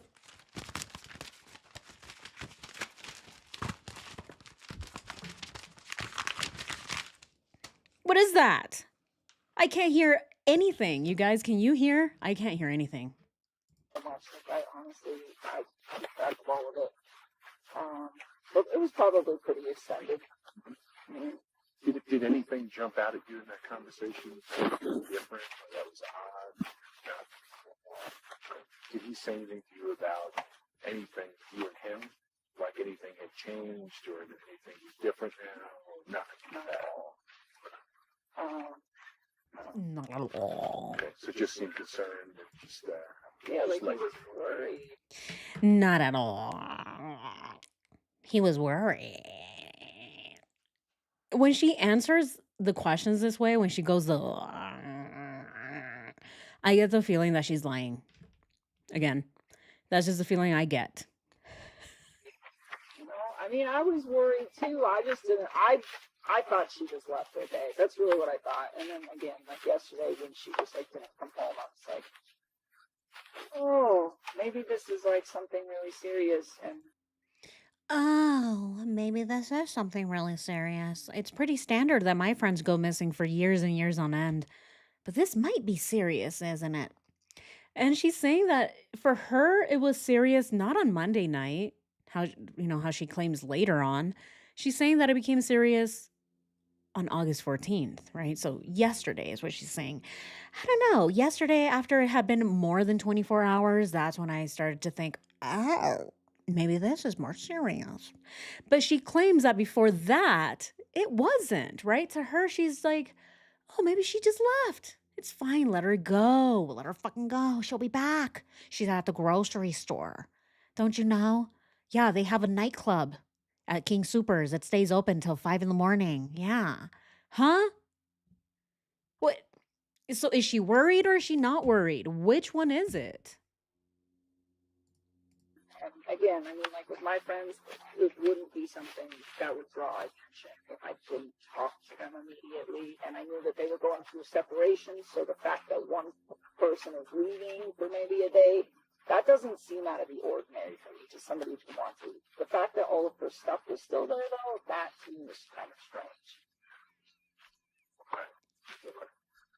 And did he tell you about anything that was going on with her, as far as was she seeing anybody, or was there, had she talked about plans of what she was going to do, if she was going to move, or if she was going to go live someplace else? As far as I knew, he kept it pretty short and sweet. He was like, if she ever came up in conversation, he was very like. He kept it short and sweet, she says. Anytime that he talked about Shanann, supposedly he kept it short and sweet. Yet Nichol knows everything about Shanann. She knows about the finances, what she does for work, everything about the girls. She knows about Nutgate. She knows about Shanann not wanting Chris to talk to his family. She knows about literally everything. Anything that had to do with Shanann, she knew about. But she's saying that, oh, anytime that he brought up his wife, it was just very short and sweet. We didn't even really talk about her. Come on. Is that even believable? No, it's not. Nichol Kessinger, I think she talked about Shanann more than probably Chris ever did. She is the one that wanted to know the details of Shanann and Chris's marriage. She's the one that was constantly pestering Chris to leave his family. So again, it doesn't make any sense that Chris would just keep it short and simple, short and sweet, is what she says when mentioning Shanann. No, this is not believable whatsoever. What do you guys think? It's so ridiculous. Yeah, absolutely rocks. 1 minute downplaying, next minute playing it. Exactly. Where's your family, Chris? Where's your family? Jerry. Yes. Yeah. Every time I see that, I always say it in the Nichol Kessinger voice. Where's your family, Chris? Where's your family? I mean, that's how she asks. All of the things. It only counts if NK owned all of it, but because it was Shanann, she hated all of it. Yep, exactly. Rule of thumb, with NK, if her mouth is moving, she's lying 100%. Yes, I agree with you, Emily. Oh yeah. If her mouth is moving and if she's saying words and you hear sounds coming out of it, she's either becoming a lawnmower or she's lying. Yeah. If you need a new lawnmower, guys, don't even bother going to the Home Depot. Just get Nichol. Hold her from the feet.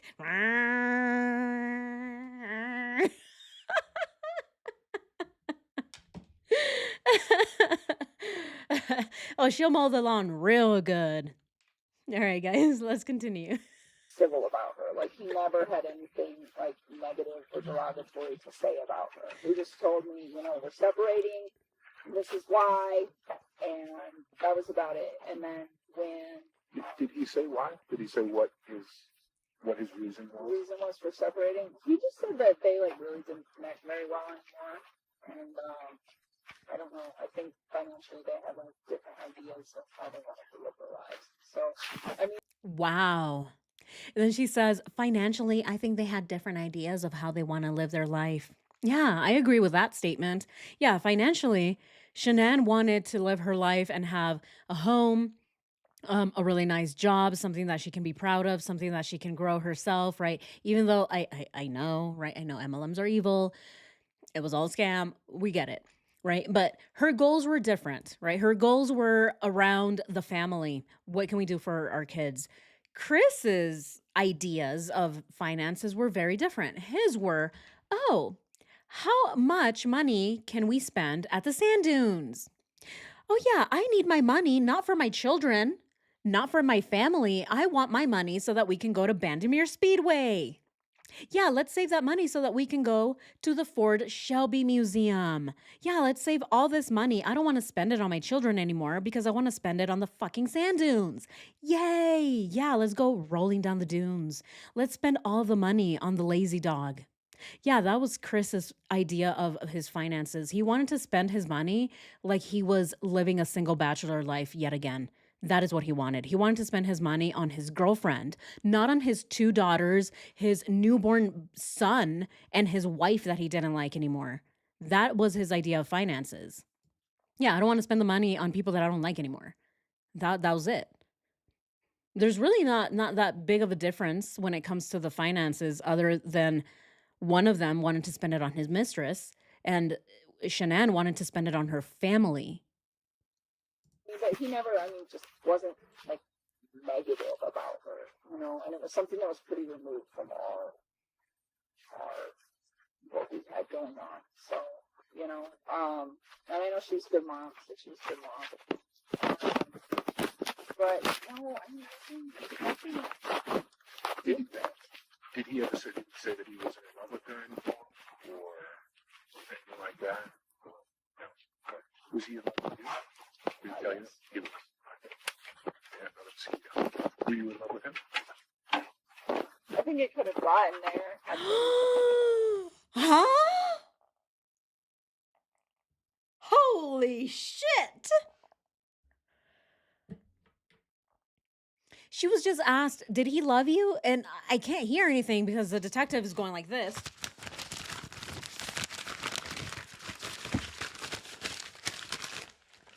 So that's why I can't hear anything that is being said.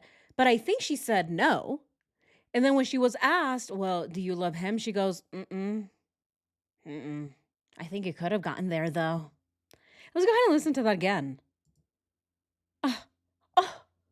The audacity of this woman. I can't believe her. She really just said this. And as we know, in the other interview, she said, yes. I said it to him. I said that I love him, but only when it was such a special moment for me. Or whatever she says, right? She lowers her voice because she whispers it because she's so ashamed, supposedly. I only told him I loved him when it was special for me. Whatever special moment that was, who knows? Let's go ahead and listen to that again. Did he tell you? He was. Yeah, no, let's see. Were you in love with him? I think it could have gotten there. I think the answer was no for both of them, right? Is that what was said? She quickly says no. Were you in love with him? No. Mm-mm. I think it could have gotten there, though. Oh my God. Is this not love? Dang. I wish someone hated me as much as Nichol Kessinger hated Chris. I mean, she took him out to Bandimere Speedway, took him to Shelby Car Museum, she took him to the dunes, showed him how to start his first fire, took him camping for the first time. My God. If she doesn't love him, then who does she love? Holy shit. All the things that she did for this man. Yet she claims not to love him. Interesting.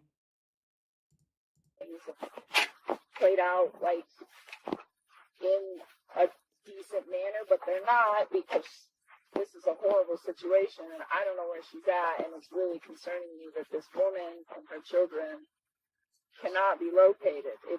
It's not okay. It scares me, and I'm worried for all of them. I'm worried about all of them.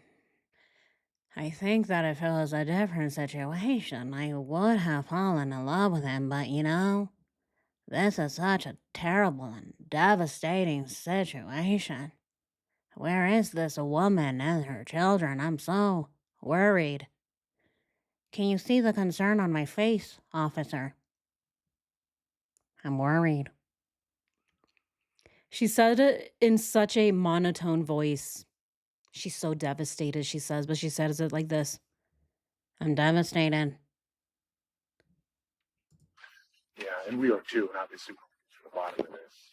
And that's some of the questions that I'm asking you, that I ask are just trying to get to the bottom of this. Understandable. Yeah. And so when he told you that he was in love with you, was that recent? Was that right away? Okay, so I guess he did tell her. So she answered yes to him being in love with her, but she answered no to her being in love with him. So she's like, "Oh yeah, no, he was totally in love with me. I mean, how could he not be? I'm a fucking amazing woman. Are you not seeing me? Oh my god, officer, duh." But I wasn't in love with him. Mm-mm. I think it could have gotten there, but it's so devastating. His family is missing. You know, was that like in July or? It was probably like a couple weeks ago. And did you talk about anything? It was probably a couple weeks ago. She's again, right? This is the question regarding when did he tell you that he loved you? And she's like, That was a couple weeks ago. So what is a couple of weeks, right? A couple means two. So this is the 15th. So let's just go back a couple of weeks. 1 week, 2 week. Okay. So then he told her that he loves her on August 1st? Or was it before that? Because if we look through the actual love cards that Chris gave her, it's actually way before that. Here, let's go ahead and pull up one of the first ridiculous love cards that he gave her. So, no, actually, she might be right. Right? She might be right. Look at this. Let's go ahead and give Nicole, the mistress, the benefit of the doubt here. So, this one was on July 30th. Okay, so July 30th. Yeah, it's possible, right? We go back a couple weeks. Yeah, a couple weeks ago. Okay, so on July 30th, he gave her this ridiculous note. Oh my God, where do I even start? He says. All right, let's go ahead and look at the other one. There's another one that he also gave it to her. This one was earlier though, right? So this one was on July 3rd, on her birthday. Although he doesn't say I love you, I don't see anywhere here that says I love you. This does say love, right? He didn't write it himself. It's part of the card, but it does say love, and it says it here. And fills your heart with love long after, right? Dreams come true. And then all this other, flowery bullshit that he writes to her. Oh, this sums it up. Big things will happen this year. Dreams will come true. He says he's so ridiculous. God, he's so cringy, so tacky, this man. But again, right? So he told her that he loves her way before that. So it was around her birthday. This is when Chris started becoming addicted. And if we go back even further, we look at one of their first text messages with, amongst themselves. And it was this one. On June 29th, they sent this text message to each other, the I'm addicted to you text. So they're already addicted to each other. What, a few days after engaging in Twister play. So again, she's lying, right? She's lying, as always. Are we shocked? Of course not. No one here is surprised. Thing on top of it saying, I'm in love with you now and that I want to have a life together and I don't want to be my wife. Like that. I mean, yeah, we talk about the future. I think all couples do talk about the future, but it was never like, hey, I'm like leaving her, we're gonna get a house together, you're moving in with me. It was never like this like very forward thing. And and I even told him, I was like, if we're gonna build a relationship, one thing is that if you're getting a divorce, you've been married for a long time, I think it would be wise for you to spend a lot of time on your own. I was like, and I recently got out of a relationship earlier this year, and I think it's also healthy for me to spend time on my own. And I told him, I was like, I respect like monogamy. That's a good situation, but at the end of the day, it's like you need space, and I would tell him that it's like once you guys all your paperwork's finalized and you guys have decided to separate, and you're in your own spot with your kids, I was like, I think the days that you're with your kids, you need to be with them like full time. I'm not ready to meet your children. He didn't even ask me to meet his children. I mean, not yet, but I told him, I was like, in the future, eventually, if we get to that point where we think we're ready, yes, but I'm not ready to meet your kids. They're not ready to meet me. You're not ready to have me meet them. And I just tell him, I think we should take our time. Like, ideally, I would only like to hang out with you like 2 days, on the days that you don't have your kids.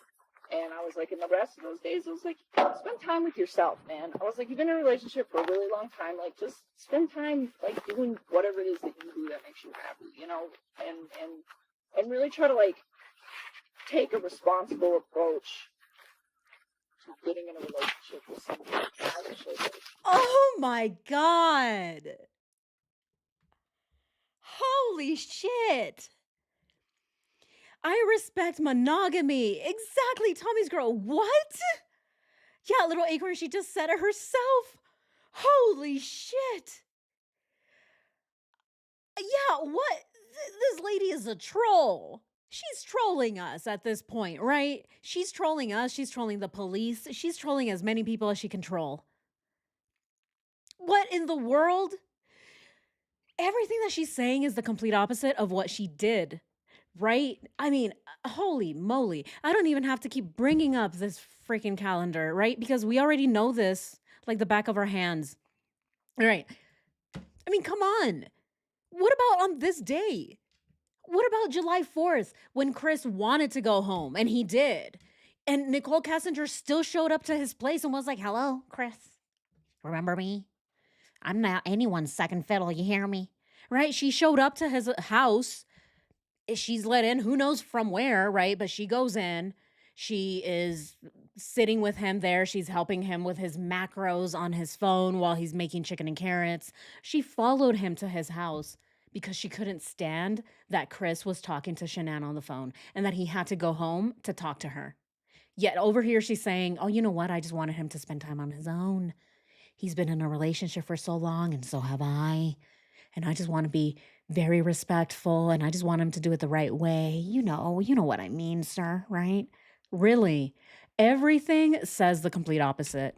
Everything she did, all of her phone logs and everything that they did together for the month of July doesn't really sound like someone who is trying to take it slow, right? Someone who is looking up wedding dresses, three-way twister doesn't really sound like someone who is monogamous on top of that, right? Three-way twister is not monogamy. You need a third person for three-way twister. So how is that monogamous? Again, right? Everything is a contradiction with this woman. What is she talking about? That is what I did. Was try to. Should I have waited till he was like officially, completely, 100% on paper divorced and moved out of that house? Yes, that's my mistake. But after that, everything going forward was really just me trying to do it in the manner that I felt was really. I can't stand this detective. What is he doing with his freaking notebook? Guy, come on. Get yourself one of those notebooks from Blue's Clues, the one that Steve had. It just flips. It's very easy. It's like, whoop. Okay, let's write down a clue. Next, let's write down another clue. It's Blue's Clues, right? I don't know what he's doing. He just keeps flipping through all these pages. No one can hear anything. We can't hear shit. If anything, the detective is pissing me off way more than Nichol Kessinger. With Nichol, we already know she's a liar. But we can't even hear the lies that she's telling because this detective doesn't stop messing with his notebook or whatever he's doing. Oh, goodness. Duke's holding the microphone in his mouth. Probably. That's probably what's happening. Yeah, they're recording Nichol Kessinger and they're like, oh, hey, doggy, you want to play? All right, here, take this. It's not important. And the dog's like, right? He's like gnawing on on the recording device. What is this? This is so annoying. I can't stand this. Obvious for him, me, Bex, his children, and his daughter. No way. No way. Is this for real? Is this guy for real? What is he doing right now? Does Duke really have the guy's phone in his mouth? And then you already said that you never met his children. Did you ever meet his wife? Were you ever at his house? Once. Once, she says. Did you ever go to his house? Once. Except Nichol Kessinger pinged in Frederick 4 times. 4 times, ladies and gentlemen. That is how many times she pinged in Frederick. Yet she says once. And then later she changes her mind, right? She changes her mind and she says, oh, actually it was twice. Which is it? All right, let's look at the times that she pinged. 1, 2, right? So during the meltdown, she pings because she was there. There's another ping here, and there are more pings. When was it? There's another ping around here somewhere. I think we need to redo this so that it shows all the pings. But there's another ping around here somewhere, right? Or maybe was it July? In total, though, she pinged 4 times, right? Oh, Bandimere Speedway or not Bandimere. This one was the other one, right? So 1, 2, 3, and then obviously the most important one, 4, right? The day of the murders. So she pinged in Frederick 4 times. Yet she's saying that she was only there once, and then later changes her mind and says twice.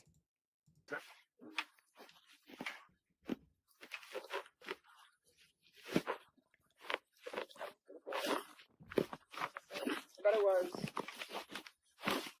probably the second week of July. Right. She's about to lie again. She's like, oh, I don't know where it was. Let's go ahead and look at the calendar. Let's see if we can refresh her memory here.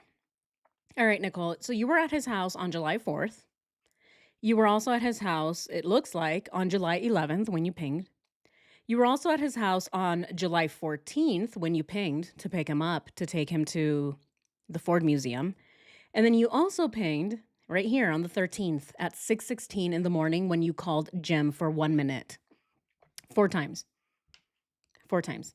New color for pings. Yeah, right? Oh, thank you, Josie. Yeah, I think you're right here. Let me put it in my notebook real quick.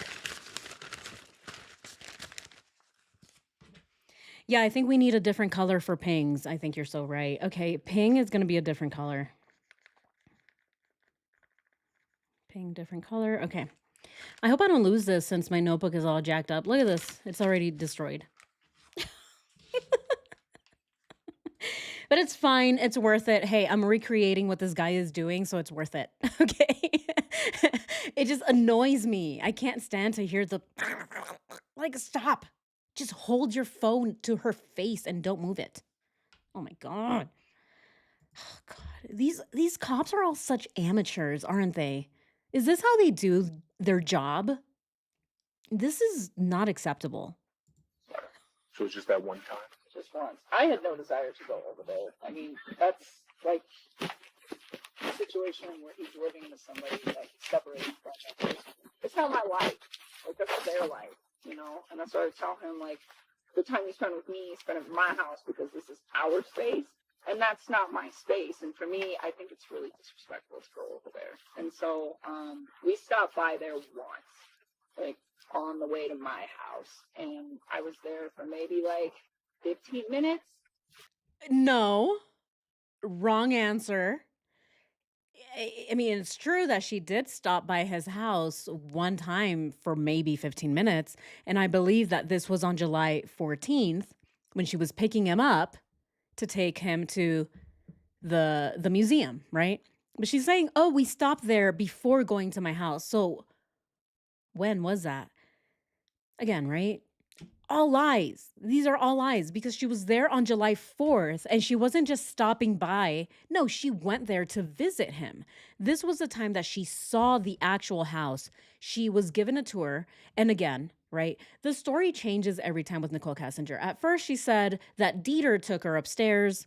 She saw the house. She comes back downstairs. She's pale, right? Her, she looks like she's seen a ghost because she's like, oh my God, I can't believe you live here, right? She saw everything that belonged to Chris and Shanann as a married couple. She didn't like that.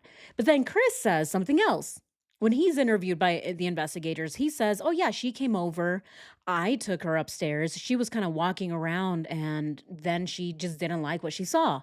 Then she withheld Twister from me, right? So 2 very different stories that we hear from both of them. And even Nicole kind of, she changes her story here and there. She's like, oh, I saw the girls' rooms. I said, oh, it's so nice that your girls have books, but I didn't really go inside. I kind of just saw it in passing. A lot of different, lies. Who really knows what the truth is? But I believe that she went up and down that house. She went through every single closet space. She's looking everywhere. She's like, oh my God, how many shoes does this woman have? How do you afford all this, Chris? Right? That's just me. I think she saw everything in that house, including their bathroom, which I think probably threw her off, right? She's like, oh my God, this is the bathroom you guys have? My bathroom looks like shit, right? She's comparing her bathroom to Shanann's, right? And she just can't stand it. Again, envy. It's all envy. She's just jealous. Let's continue. And I saw a picture of her holding her kid. She's so beautiful. And I remember thinking, like, God, your little girls are beautiful too. And we laughed. And I remember telling him after that, it was like, have you ever thought about, like, really trying to fix your marriage with her? And he's like, I don't really want to. And I was just like, man, like, you got a beautiful wife. So she's the mother of 2 of your kids. And I'm just like, 2 of your kids? Huh? She's the mother of 2 of your kids? Chris only has 2 kids. What do you mean she's the mother of 2 of your kids? I mean, that's like saying, can I see 2 of your hands? Is he an octopus? I mean, how many hands does this man have? Right? Like, come on. Huh? What do you mean? Is this a Freudian slip? It sounds like Nichol Kessinger wanted to be the mom, right, of one of his kids too, right? She's like, well, she's the mom of some of your kids, but I'm about to be the mom of some of your kids too. I want to give you a son, Chris. I think that's why. I really do believe that this is a Freudian slip on her part. Yeah, exactly. Jay Writing. What about Nico? Yeah, what about Nico? What is this? She's the mother of 3 kids, right? And they're all his. So it's not just of. It's such a weird way that she said it. Has Veroscope listened to this? I wonder. I would love a behavioral analyst take on this. I want to hear what they say about this because this is very strange. The words that she's choosing. 2 of your kids? That's weird.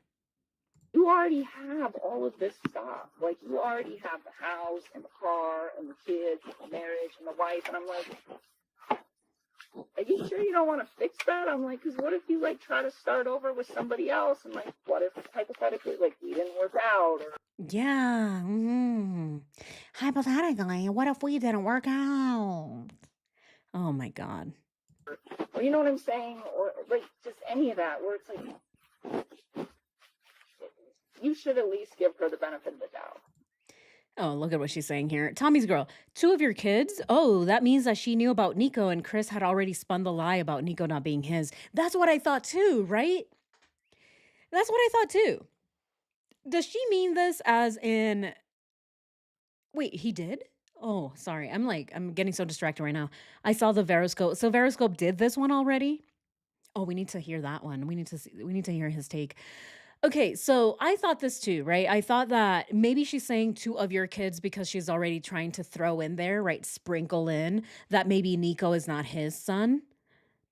Is that something that's going on here? What do we think? That was kind of weird. Okay, I want to ask you guys this now. Here, let's go ahead and end the other poll. Do we think Chris Watts met Jim and why? We have 108 votes. Yes for dog sitting. Yes for 3-way backdoor twister. 67%. Holy shit. So most of us believe that yes, but it was for 3-way backdoor twister. Holy shit.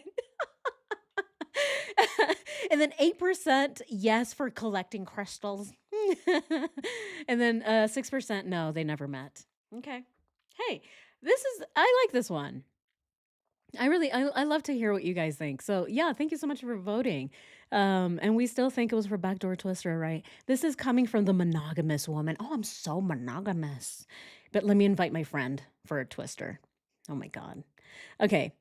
This is another one. So I want to ask you guys about this one. What do we think when she's saying, oh, 2 of your kids. do we think that Nicole was trying to throw shade? Is she throwing shade at Shanann? Right, exactly. Tommy's girl. Yeah, glory holes here.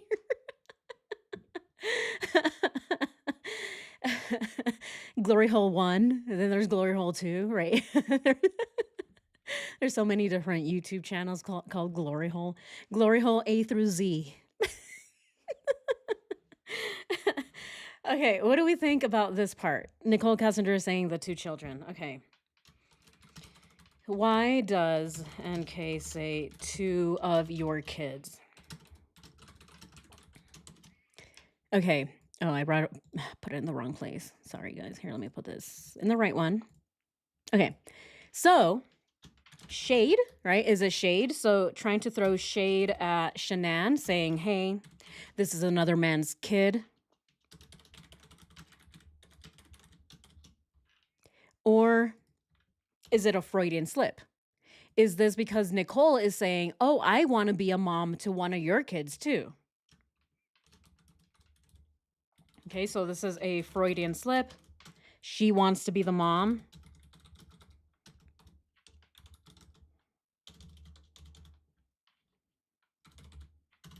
Okay, I'm like trying to write this without going over the. Okay. And what is the other one? What could the other one be? Oh, all of the above, right? You guys want the all of the above? Okay, we'll do the I don't know because some of you wanted the I don't know. And then there's all of the above. Or all of the below. I think it was because she knew that she was pregnant, but because Nico wasn't born yet, she didn't count it. And wanted to be, yeah, she wanted to be the first one to give him a son. All right, let's go ahead and start this poll here. I think that anytime NK got it to dig at SR, she would. I think so too, Julie. Yeah, anytime that she can throw some shade at her, she'll do it. She does it very subtly, though, doesn't she? It's very subtle the way she does it. Yeah, don't forget all the above. Thank you, guys. Thanks, Psychedelic and Eric. I got this. Thank you so much for reminding me. There we go. Now we got all the aboves. We got 22%. Wait, hold up. You can't. Wait. I don't know is also all the above? Really? So we don't know? Or do we? Or just A, B, except C. Should that be another option next time? Just like in our SATs. A, B, and D, but not C. Or A, B, and C, but not D. They're so confusing, right? I hated those exams. They're the worst. All they do is try to confuse you and get you to fail. I don't know. That's just my theory. all the above plus I don't know, right? Yeah, that's what I'm saying, Britt. Like, what? So you don't know, but it's still all the above, I guess. Yeah, D but not C. Right. I'm just so confused on what we believe from NK. I mean, yeah, it's very true. We don't know what to believe. Remember, she was looking at life in prison, so this was a well thought out acting job. Yeah. Oh, yeah. Exactly, Lehigh. Yeah, this is a trick question, you guys. This is just like one of those questions in the SAT. Which one is it? Tommy's girl, 2 of your kids still isn't natural if she wanted to have his kid. There is no natural way to say that. Yeah, your kids are so cute, in my opinion, is a natural thing to say. Yeah. Yeah, exactly. Yeah, 2 of your kids is not something natural that you would say unless you know about the 3rd baby or you are, it's leakage, right? Unless you're actually giving yourself away. All right, guys, let's continue. NK was on eHarmony. Yeah, she was. All right, let's continue. And he told me, like, I've tried to talk to her about all this stuff a few times, and it's just not working out. And I'm like, all right, I mean, if you're trying to separate from her and it's pretty finalized, then I will respect that. But I mean, just being in that house made me feel like he should just try to fix it. Like, I actually kind of stepped away from him for a little while and just kind of maybe, I don't know. I felt like I wasn't sure if I wanted to carry on because I really wanted him to try to fix stuff. And then, he just kind of says to me, there's no fixing it. So, all right, so we just picked up where we left off. But yes, so one time ago. Okay. And that was To me, it also sounds like a lot of guilt on her part when she's saying, I really want you to fix your marriage with your family, Chris, because,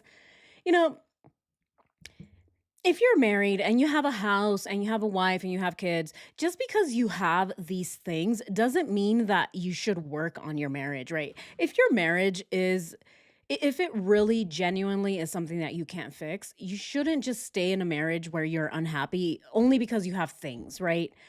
But the way that Nicole is making it sound is that she sounds like she is guilty for being a homewrecker. That is what it sounds like to me. More than, oh, you should fix your marriage because of these things that you have. That is not a logical thing to think, right? If someone is getting divorced, no one gives a shit, right? The people who are getting divorced, they're getting divorced because their relationship isn't working anymore. Most times the things, right, all of the material things that you've gained together in the marriage, those things don't really matter anymore. You split them up, when you separate, you divorce, you split them up, and you move on with your life. They're material things. But here it really does sound like it's Nicole who feels guilty for coming into their marriage and splitting that up, right? She's seeing the material things as success because to her, that is what success looks like. And so, because she wants that type of lifestyle, because she thinks that having these things is what makes someone successful, she feels the guilt by coming in and ripping that away from Chris and Shanann and the girls. Whereas if Chris really was trying to get divorced, or if Shanann really was trying to get divorced, these things really wouldn't really matter at that point, right? You're not going to try and stay in a relationship just because you have a house, right? Most people will stay in a relationship for the kids. Yes, that's true. But again, right, most people are not going to be thinking, oh, well, I have a Lexus. Let me not get divorced. We have a Lexus together. Oh my God, this Lexus was so hard to get. No, you just get divorced. Just split it, right? Sell it. You end up with something else. This sounds like guilt from Nichol Kessinger, not the other way around, right? She's the one saying, oh, you have all these things. You need to stay with him, with her, right? You need to stay in this marriage because of these things that you've acquired together. Who really cares at the end of the day, right? It's not guilt, it's shame. Right. There we go. Yeah. Yes, exactly. Smart survival. Yeah. Shame, right? She's shame or exactly manipulation, right? She feels she's definitely manipulating the situation. Absolutely. Yeah. Everything she said is manipulation. I think that they were together way longer. She stepped away prior to when they let her say that they met in May or June. So they started the plan when they met. Cosmo Bear, hello, Cosmo. It's so good to see you. She got a lot of guys, how I don't know. Try to find songs that she recorded. Wait, she recorded songs? Hmm. Malignant Narcs, like I believe NK is, they do not feel guilt or remorse. Yeah, you guys are right. Yeah, so it wouldn't be guilt. I guess it would be more like shame. Yeah, so that's yeah. So the better descriptive word would be shame. She felt shame at knowing that Chris was getting rid of all these things that he had for her, someone who didn't have those things, right? Because again, to her, having these material things is success. But she lived in an apartment, she didn't have the house. So she's like, why would you leave all of this to come live in my tiny little peasant apartment with me? Right? That's kind of the thing that I'm getting from Nicole. But again, it's manipulation, it's not real. All right, let's continue. Yeah, I think it was like the second. I think it was the second weekend of July. I'm almost positive. Was the relationship intimate by that time? Yes. It was. Okay. All right. And then as far as his work truck goes, were you ever in his work truck? No. Just know which one it is, but I've never been in it. And then I think I asked you this, but the white vehicle. I know he drove that. But were you ever in a white vehicle? One time? Okay. Can you just tell me about that? I'm trying to figure out where we went. I think it was like something cool. We take my truck everywhere. It was a while ago. Wow. And now she won't say where she drove in the Lexus. And what? I've never heard of this before. Huh? She doesn't remember where they went. It was a long time ago, she says. This was a 2-month-long relationship, if that, just 6 weeks. And she can't remember? I don't believe that shit at all. Oh my God. Thank you so much, Debbie. So sweet. Thank you so much, Debbie. Oh, thank you. Thank you so much for the super chat. Let's celebrate. Debbie, thank you. Oh, thank you, Julie, for sending a membership. Oh, thank you. Gifting a membership. Oh, Cosmo Bear, congrats. Oh, you guys are so sweet. Oh, thank you, Julie. NK had only things from Craigslist. Yeah. Yeah, and the pawn shops, right? That's where she got most of her stuff from, the pawn shop. She had to steal her aunt's batteries to be able to get a new shirt or a new bikini top, right? Yeah, he detailed the car because NK had been in it. Yes! KTD. Oh my god. You just called it. All right, let's go ahead and pull up the calendar. There is this one time where Chris detailed Shanann's car, and it's right here. It is on July 1st. Chris deep cleans the Lexus. Deep cleaning? How deep was it cleaned? What happened in this Lexus that it needed to be deep cleaned? This was on July 1st. So that means that Nichol Kessinger had been in the car sometime here. Okay. Oh, you guys can't see it right here. So that means that Nichol Kessinger had been in the car sometime here. Look at that. So after Shanann left, so maybe on the 27th, the 28th, or the 29th. It couldn't have been the 30th because NK was gone. She was out of town. And she was out of town all the way through the 2nd. What do we think? Do we think that it was somewhere here? During the first Twister date? Is that what happened? She got in the car and she won't say where they went. She says she doesn't even remember. Exactly, Eric. Oh, God. Oh, fuck. How disrespectful would that be? That would be. Oh.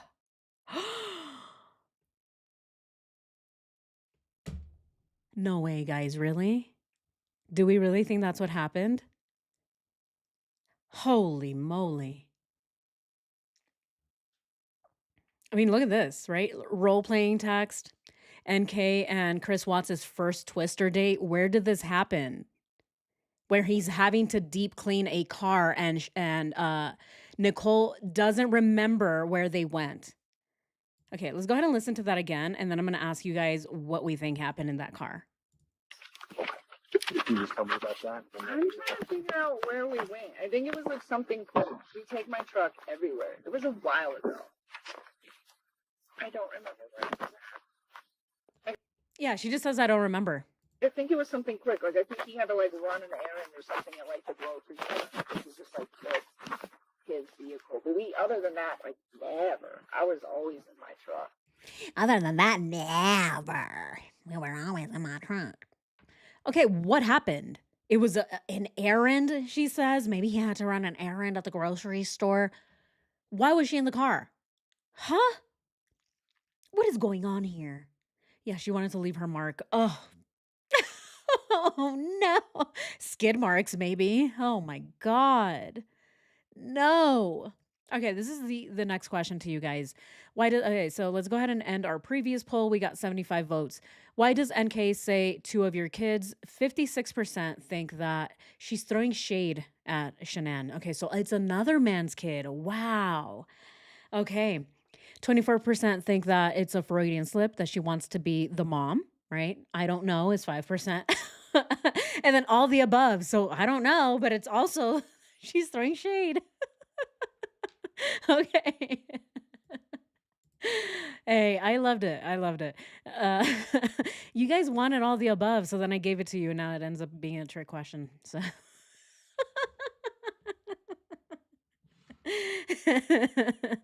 okay. Okay, so what do we think? This is the other question. What do we think happened in the Lexus? Right? Why is Nicole being so weird about this? She's being really secretive. She doesn't want to say what's going on. Where did I go? I don't remember. Maybe the grocery store. What's going on? Why do we think that? What do we think happened in the Lexus? So, okay, so maybe some Twister time, right? What is the other thing? Do we really think that they went to do errands? I don't think so. I don't think so, right? Errands? Nah. She's not gonna get in the car to do errands. Do we think she drove it? No, huh? I don't, maybe not. Do we think she drove it? I don't think she drove the car. Oh, right, to leave her skid marks.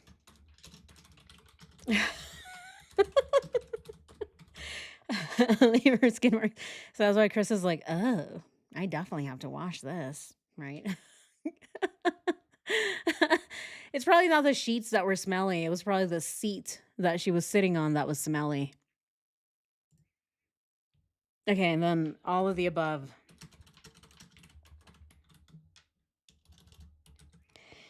All right, guys, here we go.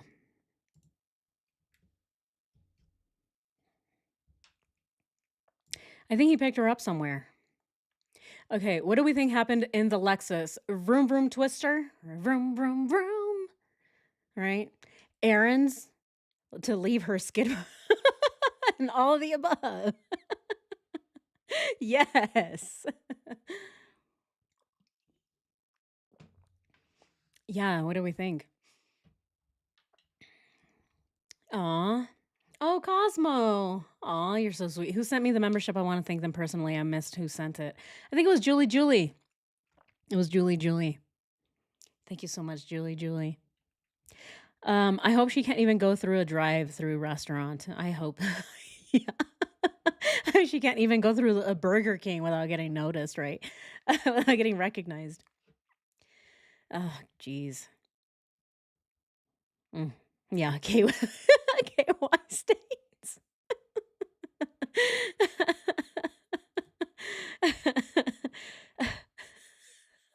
You guys are funny. The white Lexus was turning brown.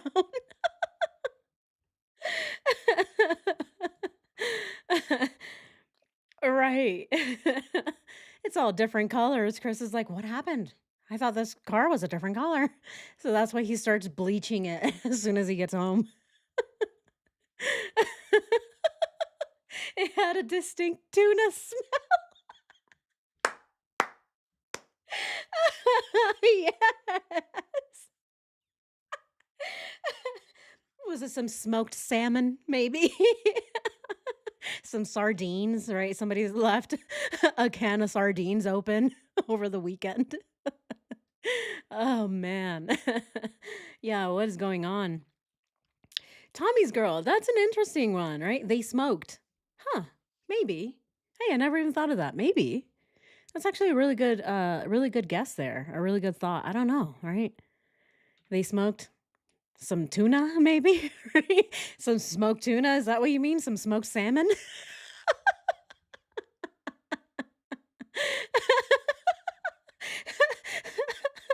To get rid of the crabs. The snail trail. Some old anchovies. Oh my god. You guys are hilarious. All right, let's continue. I'm gonna leave the poll up. Yeah, the snail trail that one was gold. And the crabs. All right, let's continue. If I can remember like when that was, I'll let you know. But it like wasn't anything like we were going on a date. It wasn't like nothing. I think it was like a quick trip to go somewhere. It was just like, hey, I'll drive. Okay. That's actually going to be another question. Have you guys ever gone on vacation? And then she claims, if I remember, I'll let you know. But let me just let you know, it wasn't like a date or anything. It's not like we were going somewhere really far. It wasn't any of those things. I just can't remember. So if she claims not to remember, then how does she remember that it wasn't a date, right? What? She contradicts herself all the time. All the time. I mean, she's saying, I don't remember. But then she says, it definitely wasn't a date, though, but I just don't remember. And if I do remember, I'll get back to you. I'll make sure to call that guy. Is his name Kevin? Yeah, I think so. I'll call him at 2 a.m. to let him know I remember more stuff. Of course. Together, Yep. Convenient.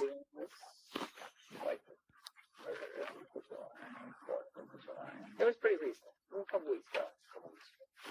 How'd that go? How long a trip was that? We went for like a day. We left Saturday. Went back on Sunday. We stayed one night out there. And do you think that, or it is? She says, we went for like a day, she says. Every time that she talks about taking Chris on a date, she always tries to make it sound less important, right? She says, yeah, we went, but like it was only like a day. You're going to go all the way down to the sand dunes, drive 4 hours, take a long road trip with someone in the car, and she's trying to make it sound like it wasn't that big of a deal. Oh, it wasn't really that big of a deal. Yeah, sure, it was a date, but it's not anything serious or anything like that. We just drove for 4 hours south to the Great Sand Dunes for 2 days, okay? Not one, 2 days. Because she's saying that they left Saturday, they spent the night there, and then they left Sunday. So that makes it 2 days because they got there early in the morning and then they left later in the afternoon on Sunday. But as we know, she tries to make it sound like it's not that big of a deal. Did anybody know that you guys were going on that trip together? I think a lot of people knew, but they didn't know who it was with. So on your side or on his? No, nobody on my side. I mean, people knew I was going to sand dunes, but my friends don't question that. I was just, I'm going to the sand dunes for the weekend. And then,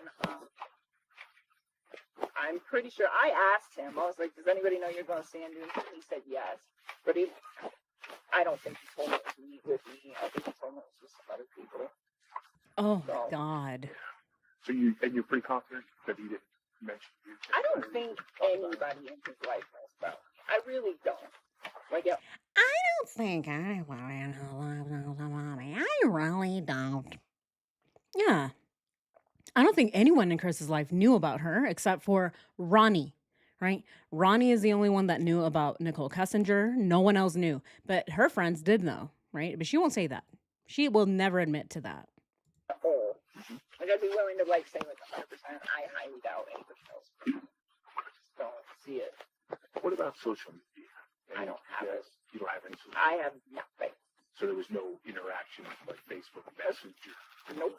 I don't have Facebook. I have nothing. I literally nothing. I have an Nope. email.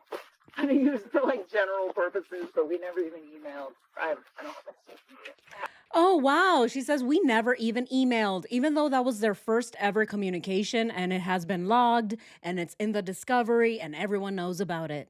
Yet she says, I don't even have email. Can you believe that, officer? Mm-hmm. Yeah, I'm a millennial woman in 2018 and I don't have email. What is that? Huh. What is that thing? I only use P.O. Box. That is how I communicate with my loved ones. Come on. Really? The lady is claiming not to have Gmail in 2018, even email. She says, I don't even have that. I don't have anything. Oh, come on. That means that she had all of them. She had Gmail, she had Yahoo, she had AOL, all of them. MSN, what was the other one? There's so many, right? So many. She had all of them. Happened for a long time. I recently deleted my LinkedIn, but that was like, yeah, and I've had Facebook or since like 2016. That was like, yeah, what? So, So she had LinkedIn and she deleted it. And she's like, but that was like, Yeah.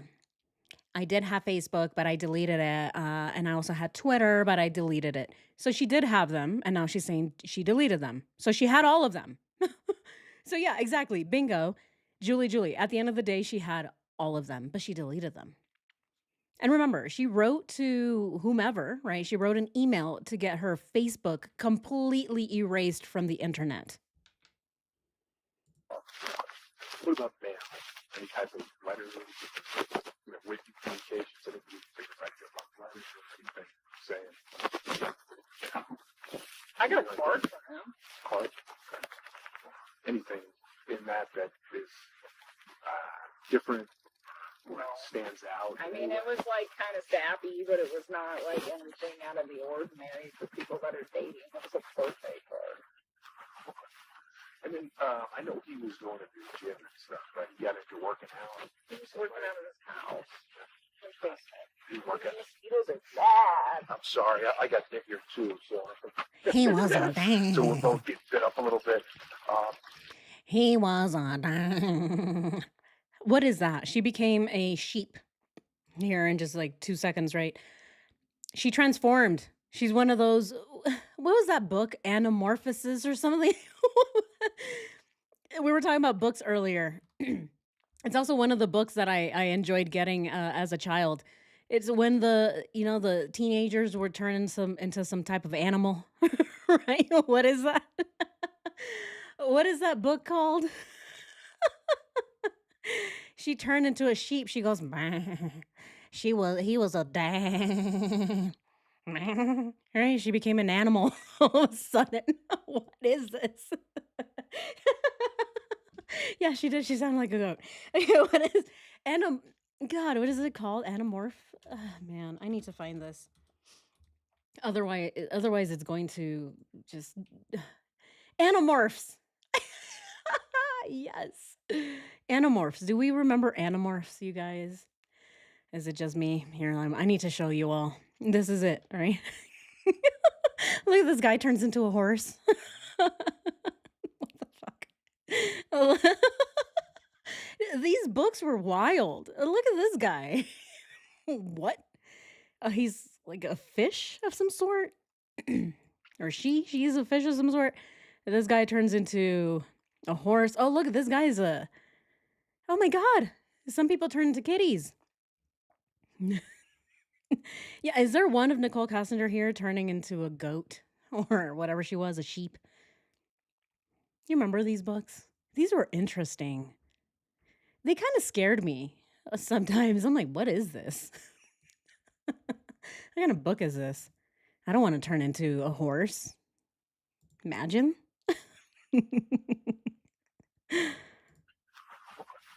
And then I know he was going to the gym and stuff, but he got into working out. He was working out of his house. His basement. He working.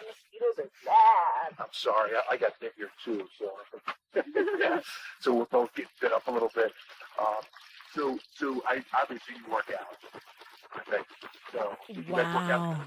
Yeah, went to the gym. So obviously you work out. Mm-hmm. Yeah, I'm so glad you noticed. My macros are dialed in. Did you notice that? Okay, officer, thank you. Oh, wow. Everyone, she's so happy that the officer noticed that she works out. I go to my gym and he works out. He's got like a setup down there. Did you ever see at any time or was stating that he was angry, threatening, anything that He is one of the most gentle and kind men I've ever met in my life. and then any indications that, anything you can think of that would indicate potential or something like that. Where sometimes he's very kind and gentle, it can also What is going on with this man's device? What is going on? Right, yeah, something is scratching. Is he riding down in his motorcycle and he just has the audio recording as Nicole's riding next to him and they're kind of like, yeah, okay, uh-huh. What is happening here? I just hear a bunch of wind. Come on. Again, right? This is what the police has. These are the resources that we pay tax dollars for. This shitty audio. have no size, have a bad temper, nothing like that. Not at all. Not at all. No. Did he ever say to you anything like, It doesn't take that much money to invest in a good audio recorder. I mean, he could have even done it on his phone. What is this? This is crap. I really hate this person, I really have stuff like that. Oh, Like I said, it's fine. Like, never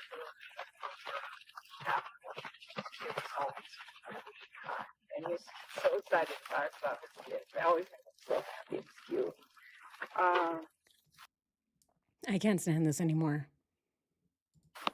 No. The one thing I did want to let you guys know is that I was looking at Tuesday. Lunch. And I found out that she is 15 weeks pregnant. I did not know that at all. I was pretty taken back by that. Oh, that was a lie.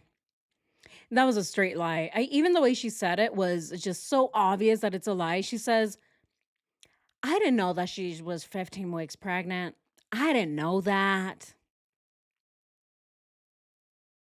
at all. You do believe me, right? Why did she need it? She didn't even need to add the at all. But to me, it's because she didn't sound convincing the first time. And the detective's staring at her and he's like, are you sure? And so she says, at all.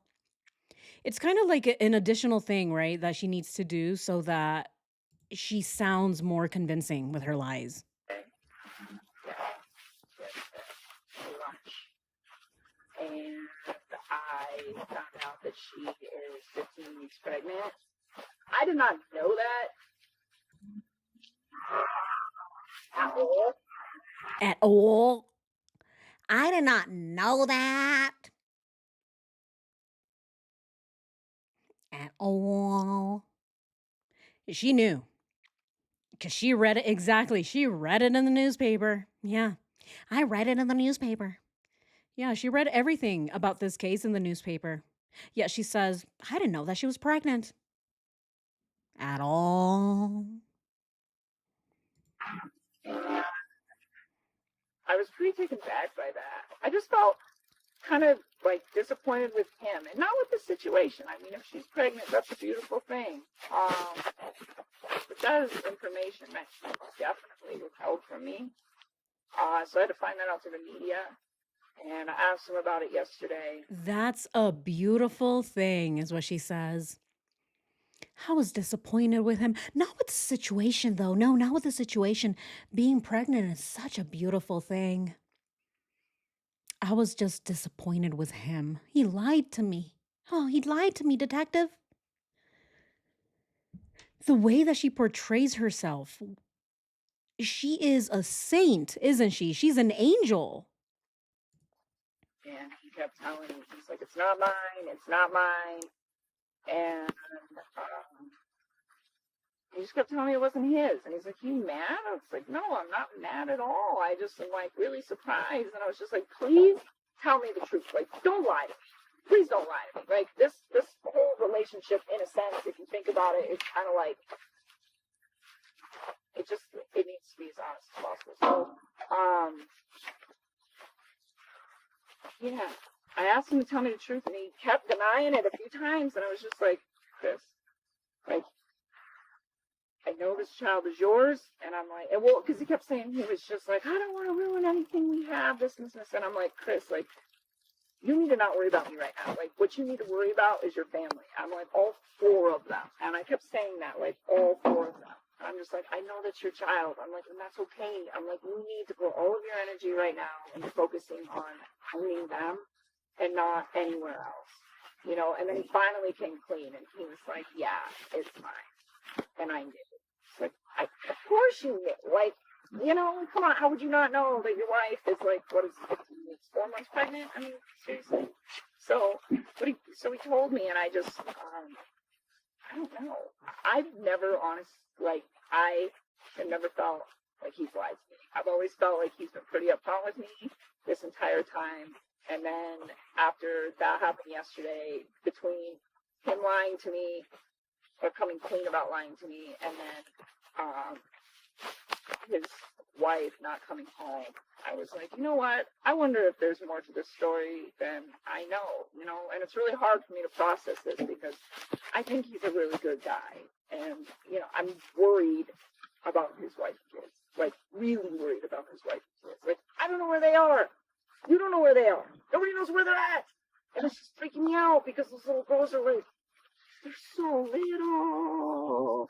And she's pregnant, you know, and it's like, where's their mom? Where are these babies? And it makes me sad. And it's just this whole combination of like, she's still not back. And then him lying to me. And I'm just like, I just felt like I needed. Duke is crying because he's like, oh, you're such a liar. Right? Duke can't stand the lying and he can't stand how terrible of an actor his owner is. He's like, oh no, you're a terrible actress. Yeah, she's lying the whole time. Oh my God, I'm so worried. Oh, those girls, they're so little. Where are they? She's saying, where are they? Everything before that, though, what was that? I wonder. This is a question for you guys. I do wonder, and I've asked myself this question before. Do we think that Chris lied to her about the baby in the beginning? Obviously, Nicole always knew, right? Obviously, she always knew because she's stalking Shanann on Facebook. She knows that Shanann is pregnant. But I wonder if she was waiting for Chris to admit it to her, and Chris never did, right? Chris, being the potato head that he is, being the narcissist that wanted all the attention from this woman, of course he couldn't lie about having a wife and two girls, but he probably omitted having, expecting a son. He probably just said, "Oh yeah, I'm getting divorced or whatever, and I have two girls," but he never even mentioned Nico. And then Nicole knew about it, so she was waiting for Chris to let her know, but he never did. And so she finally confronted him about it, and so eventually he's like, "Oh yeah, you're right. It is mine." But before that, Chris tried to deny it and say, "Oh, it's Shanann's, other man or whatnot," right? Because I do think that if this happened, obviously Chris didn't want Nicole to find out about it because it could ruin the relationship. Do we think that this is what happened and this is why a lot of their fights would occur? What do we think? I don't think he told her, right? She's trying to catch him out. Yeah. Okay, I'm going to go ahead and ask you guys this. Let's go ahead and see. I'm going to end the poll from our previous 177 votes. What do we think happened in the Lexus? Oh, wow. 51% is all of the above. Do we think? Okay. So, Vroom Vroom Twister and Aaron's, and she wanted to leave her skid marks. Hey, that's pretty believable, right? I mean, if you're playing Vroom Vroom Twister, you're definitely going to leave your skid marks. And I mean, maybe you ran errands, right? You needed to go get some of the KY Vaseline, maybe, right? So, all the above makes sense in this case. Thank you guys so much. 79 votes. All right. So, this, or 80 votes now. Thank you. Okay, so this other question is going to be surrounding this. Do we really think that Chris omitted having a baby? Expecting Nico, right? Because I think at this point, Chris didn't know how crazy Nichol Kessinger was, right? He's dumb. This guy is such a potato head. He doesn't know what's going on. He probably lied to her and he's like, "Oh, she's never going to find out." But little did he know that Nichol Kessinger is a psychopath and that she was stalking the entire family on Facebook and all online. So she already knew the answer. She was just waiting for him to tell her. And she finally got tired of it and was like, "Chris, you need to tell me." And he's like, "Oh, it's not mine. I promise." And then he finally had to admit it. He's like, "Yeah, you're right. It was mine." Do we think that happened? Did Chris Watts omit expecting Nico? Yes. No. It can't be yes, no, maybe so, and then all the above, guys. So we can't do all the above here. So either yes, no, or need more evidence. I mean, this is a pretty straightforward answer, right? Boops. Yeah, he said that they never talked about it, but he's a liar. Yeah, he's a liar. Dave, they went to the office to get the last of the Anna Dargo gift cards. Yeah, I mean, how else were they going to fund all of their trips for the summer? All right, guys, let's go ahead and do this poll. This one, it's an easy one, right? It's yes, no, or need more evidence because we really don't know. But to me, yes, I think he lied to her. And this is probably why a lot of those fights were happening, right? Here, let's go ahead and put up the calendar, especially the one on the 14th, or not the 14th, the 4th. So this one here, where she had her first meltdown, I think it's probably then. Because by this time, she already knew that Chris was expecting a baby boy, but he probably hadn't told her yet. And then Shanann calls, and he's like, "Hey, I gotta go, right? My wife is calling me." And Kay's like, "Oh my God, what? You're gonna leave me to go home to tend to your wife? What? What about me? What about me, the mistress?" Yeah, is that why she was having her little shit fit, right? What do we think? He's a coward, so he avoided conflict. Yeah, exactly, Julie. I agree. Yeah, he's a coward. He avoided conflict. I mean, come on. He didn't even tell Shanann before murdering her that he was seeing another woman. He's such a scumbag. Huge coward. Yeah, so I don't think he told her. All right, I'll leave this one up for a little bit and let's continue. It's talk to you guys and tell you guys, like, I'm concerned. I will help you any way that you guys need help. Well, and that may be something that we ask you at some point. That there obviously is things that you could help with. I mean, I don't know how many people he's comfortable speaking with, but as you said at the beginning, you texted that they can get an answer in 5 minutes. So that may be something that we could use help on. You guys can keep my name out of the newspapers for a little while. That'd be nice. Well, our report gets internally. We don't turn that over to the news. Wow, her first concern is her name being in the newspapers. Is that what we heard? She's like, I'm willing to help, but can you please make sure to keep my name out of the newspapers, please? I don't want everybody to know that I was the mistress. Oh, too late. Too late, Nicole. You guys can keep my name out of the newspapers for a little while. Holy That'd be nice. shit. How selfish. Oh my God. Imagine saying, oh, I'm here to help you guys because this man must have done something to his family. However, can you please make sure to keep my name off the newspapers, please? I don't want my name in this situation or whatnot. How is that her first thought? A mom, pregnant mom, and her 2 children are missing. And her first thought is, can you keep my name off the newspapers, please? Who gives a shit at this point? Who cares? Who cares if your name is in a newspaper? No one cares about that, especially if she claims to be an innocent mistress like she says she is. Why does she care that her name is going to be in the newspaper? Well, our report gets internally. We don't turn that over to the news. So we'll have to see how this case goes in the future. I understood. But do you But- now looking back? Oh, I understood, but hold on. I mean, I understand. Yeah, I understand that my name might come out in the newspaper, but can we try not to, though? Can we please still attempt not to get my name in the newspaper? She's still trying. Eric, thank you so much. Aw, thank you. Both Chris Watts and NK, are the same. Exactly. They only care about their image. 100%. Oh my God, Eric, he's like, yes. That's really all they care about the whole time.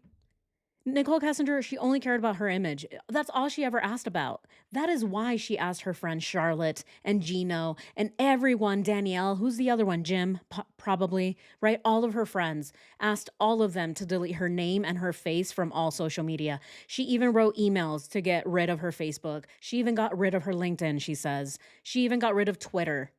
Right? All of this to hide the fact that she was his mistress. It was all just based on her image. And this is what she constantly talks about throughout every single interview. This is all she cares about. I'm never going to get a job, she says. Oh, this is such a horrible thing. Oh my God, I'm never going to have to, we'll never be able to show my face in public. Oh, isn't this horrible? What about the people that were murdered? What about them? Right? She doesn't even care about them. Zero remorse, zero emotion. All of it is so monotone. It's scripted. It's all BS. Knowing that he lied to you about his wife being pregnant. Is there anything else that you can think of that he lied about? I mean, or that now jumps out at you to say, wait a minute, he told me this, but maybe that's not true. I mean, not really. I still, I took everything he said to me at face value. I try to do that for everybody. I mean, unless you guys know something I don't know. Oh, but shit. I'll answer that question if you give me a hint. You want to give me a clue? If there's something that I don't know, you want to tell me about it? Maybe I'll give you an answer. Holy shit. She's fishing for information from the very first interview with police. Isn't this insane? Holy hell. From the very first time ever, she's been, asking for answers. What do you guys have? I don't know. Do you guys know something I don't? Let me know. I'll write it down. Holy moly. What? Dr. Phil stated that she went to her account numerous times a day. Which account? Which one? Facebook? Or which one? God, I really hate that I destroyed my notebook. I'm like, damn. It looks like shit now, but who cares? Whatever. I needed a new one anyway. It's been, yeah, I wrote all over it. But holy moly, what is going on here? Yeah, she's fishing. She's on a fishing expedition since the first interview. Did we know this? Did you guys know this? Oh, so does Facebook, right? Okay.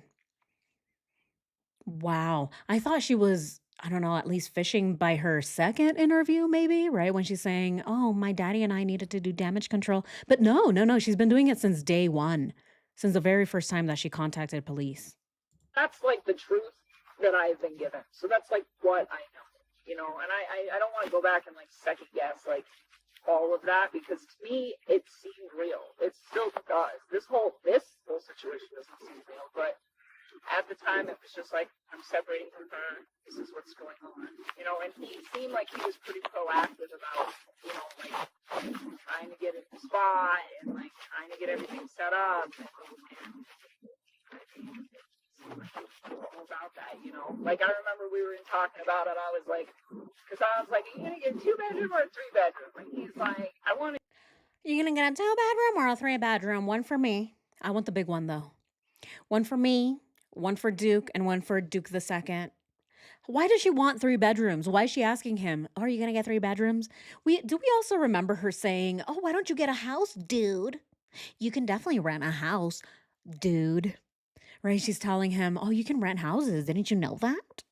She wanted a house, it sounds like. She didn't want to live in apartments anymore. She wanted to live in a house. So she wanted Chris to rent a house for her with 3 garages, right? She wants 3 garages because she wants to be able to put her car in there. Wow. Why don't you get a 3? And then each one of your girls can have a room. And he's like, I can't afford that. And I was like, all right. And then he was like, I'm gonna do 2-bedroom. And then I remember telling him like, oh, me and my sister had bunk beds when we were little kids. It's kind of cool. They might like it. And he was just like, all right, you know. And so I was like, kind of helping him with that. I was like, we'll go find something that'll be good and help you guys out. And then I was like, I don't know. I mean, I just like I tried. I really tried to like handle that whole relationship in the most like decent manner that I could, I guess you could say. So Wow. Word salad. This is such word salad. What did she say just now? This is okay. I mean, okay. So she's saying I tried, right? She says I tried a lot of times. I mean, I just tried. I really tried to like handle that whole relationship in the most like decent manner in the most like decent manner. That I could, I guess you could say. In the most decent manner that I could, I guess you could say. There's a bunch of words here that don't mean absolutely anything, right? What does this mean? I could, I guess you could say. The last 3 things that she say mean absolutely nothing to me. I guess. So maybe not, right? And she says that's the best way, I guess you can say. So none of this is true then. That's basically what she's saying. So none of this is true. She's lying. All of it is word salad. I don't know. I mean, I tried. I really tried to like handle that whole relationship in the most like decent manner that I could, I guess you could say. So Did he ever talk to you about who his closest friends were? And then she ends it with a so. Isn't that interesting? I mean, I know he has a few. His buddy Mark out in San Diego is a good friend of him. And Do you know his last name? No, just Mark in San Diego. it's just, I don't that's ask. fine. I have no reason to. I have no reason to, she says, when asked, do you know Mark's last name? My guess is that she does know Mark's last name. How could she not? She's obsessed with Chris and everything surrounding Chris. So of course she knows Mark Jamieson's last name, right? Especially if she's stalking people on Facebook and all kinds of social media. She knows his last name. But she says, I have no reason to. What's the point of saying this, right? What's the point of Nichol adding that extra tidbit? No reason other than it's a lie, right? Other than it's the opposite, which means, yes, I do know his name. And the reason I know is because I'm fucking obsessed. I'm obsessed with this whole thing. right? But instead of saying that, she says, I have no reason to know his last name. I'm just, yeah, I was just a girlfriend in passing. Didn't I just tell you? I didn't even really like the guy. I only saw him like once or twice. I have no reason to know his best friend's last name. Why would I? That's what she's doing here. She's downplaying how much she knows about Chris and his friends and his family and the things that Ronnie liked and the things that he liked, right? She's downplaying every single aspect of her relationship with Chris. And this is what is so telling about her. This is how we know that she's lying, because it's the complete opposite. And then his buddy Nick, that I know lives somewhere over by me. I'm sure you guys are probably already talked to all these people. There's a lot of people working. I'm sure there is. Yeah. What? She got nervous around that. What? It also says New York City. I don't think that's the right translation, right? I don't think that's what she was trying to say. Lives somewhere over by me. I'm sure you guys are probably already talked to all these people. There's a lot of people working. I'm sure there is. What? The detective told her, yeah, there are a lot of people working this case. She's like, I'm sure there is. That made her nervous, didn't it? Right? I know, right? Oh, I'm sorry, Dave. I was thinking, I'm like, what other video or photo can I put up? Because I know this photo is getting annoying for us, isn't it? I was thinking, what can I put up for you guys to see instead of looking at their faces? Because it's getting on my nerves as well. So you guys are not the only ones. Okay, here, let's see what I can do for you guys. See, hey, I care for you. Okay, I do. If your eyes start to burn because you can't stand to see her face, I hear you. Let's go ahead and fix it. I'll fix it for you. Here, let's go ahead and see. What can we do? What can we do? Here, I don't know. I'm just trying to figure out what else can we add so that you guys won't have to see that. Is this better? Do we think this is a little better?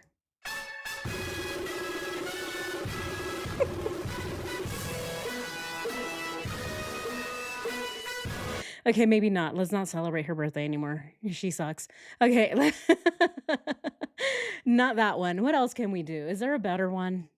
I'm just trying to give you guys something better to look at. Let's see. How about this? Yeah, this is better, isn't it? All right, let's do this one then. This is, you guys, a lot of you have mentioned that this is your favorite of all time. So we'll just watch this. How about that? All right, but I mean, it's gonna be a little hard because then I won't be able to press play. But oh shit! All right. Yeah. I don't know. That's about it. I mean, I'm sure he's offhandedly mentioned other people, but nothing like sparks the memory. Just as far as you know, the names. Of I would guys say you're that talking those are about. probably like his two closest buddies. Did he have a lot of friends? I don't know. Male or female? I think so. I think there was like a lot of like couples that him and his wife hung out with. I think. So. Wow. He's always going like birthday parties and stuff with his kids, so I assume that's how that went. Is he an outgoing guy or social, or he's more a private type? I would consider him to be an introvert. I think around me he opened up a little bit more. I think he just felt like he didn't play. It's kind of like a free relationship. It's probably because there's only like strings attached. I don't know. Like I'm not gonna judge him more. I don't know if it was because I was like his little secret and felt like he could trust me with stuff. But I think he was like pretty open with me usually. But I would consider him. Wow. And then how about hobbies or interests? All the things that she says, right? Everything is such bullshit. Like she knows how to twist all these words. She says so much and all of it is nonsense. Yeah, maybe. Oh yeah, yeah, but this, that, and the other thing. Oh, probably, I just don't really know. Everything is just a word salad. Everything. Even at their wedding, he sucked Shanann's face off during the kiss. There's a time and place. He was creepy even then. Oh, yes. He was always creepy. I mean, do we not remember that ridiculous presentation that he gave on relationships, right? Advice. oh, if your relationship is falling apart, just have another baby. Please do not take his advice. If your relationship is falling apart, the last thing you should do is try to have a baby to save it. It doesn't save anything. It only makes things worse. It puts you in a bigger financial burden. It makes you get even more separated if you're trying to bring yourselves closer together. Bringing a child into this world, it's only going to make it worse. Worse. Less time, more debt, more stress. It doesn't work, right? It doesn't work. It's the complete opposite. Studies show that it's the opposite that you should do. You shouldn't try and bring a baby because if anything, it's just worse. And it's worse for the baby. It's worse for the baby at the long run because there's still, the couple is still going to separate, except now they have a child that is going to have to deal with all of it, right? Everything that the adults decided to do. So again, it's just all of it is just so ridiculous. Everything that she says, right? Even the hobbies. Oh, I don't know. Oh, he had friends. I consider him an introvert, though. But what do we think about this? This is so insane. Well, where are we at with the poll? 67 votes. Did Chris Watts omit expecting Nico? Yes, 70%. 24% say no. 6% say need more evidence. Okay, wow. 70% say yes. I think so too. I really do. I think that Chris omitted expecting Nico, and that's why she was freaking out. She really wanted him to admit to her that he did get her pregnant. I think that this is another of the reasons that Nichol Kessinger was so obsessed with his condoms, right? Isn't that weird? Was she looking at his condoms and looking at when they were manufactured, when they were opened, when was the last time that he used them with Shanann, right? Because then later she finds out, oh, wait, you got her pregnant. So that means that you weren't using condoms. Is that another reason that she was so obsessed with these condoms? Right? Because she wants to know, oh, is he really trying to get his wife pregnant? What's going on? Why is he using condoms with me? Right? Those are the things that I think, right? If I was as petty as Nicole, I would think, you're using condoms with me, but not with her. Right? That's how I would feel maybe if I was petty and jealous and just, bleh.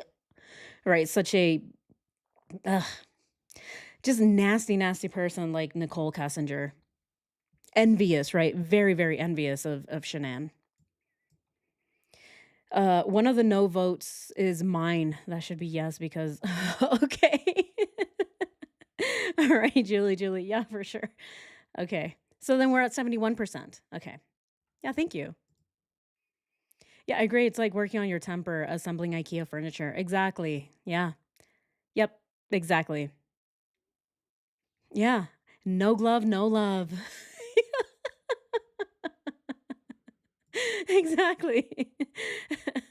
Yeah, exactly. Wrap it before you tap it, right? That's what they said in the Marine Corps. That's what they told everybody. You got to wrap it before you tap it, right? No glove, no love. Yeah, back to Chris Watts' hickey photo. Anything cars? That's his thing? Cars. Did the fitness thing, would you consider that to be anything out of the ordinary? Some people they're not in shape, they start to get in shape and then it becomes an obsession. No, I don't think or he just is. a healthy physical. That's exactly what it was. I did not mean to cut you off. I'm No, sorry. no. No, it was healthy. I think he was in a good spot and he was working out probably, I don't know, 5 days a week or so. And I knew he ate pretty healthy and I think he was happy with his fitness level. I wouldn't consider it anything like overly by any means. Like most people I know who go to the gym live clean eating and work out 4 or 5 days a week, much like he was. So nothing strange to me. What about finances? Did you ever mention any kind of financial difficulty? A little bit. A little bit.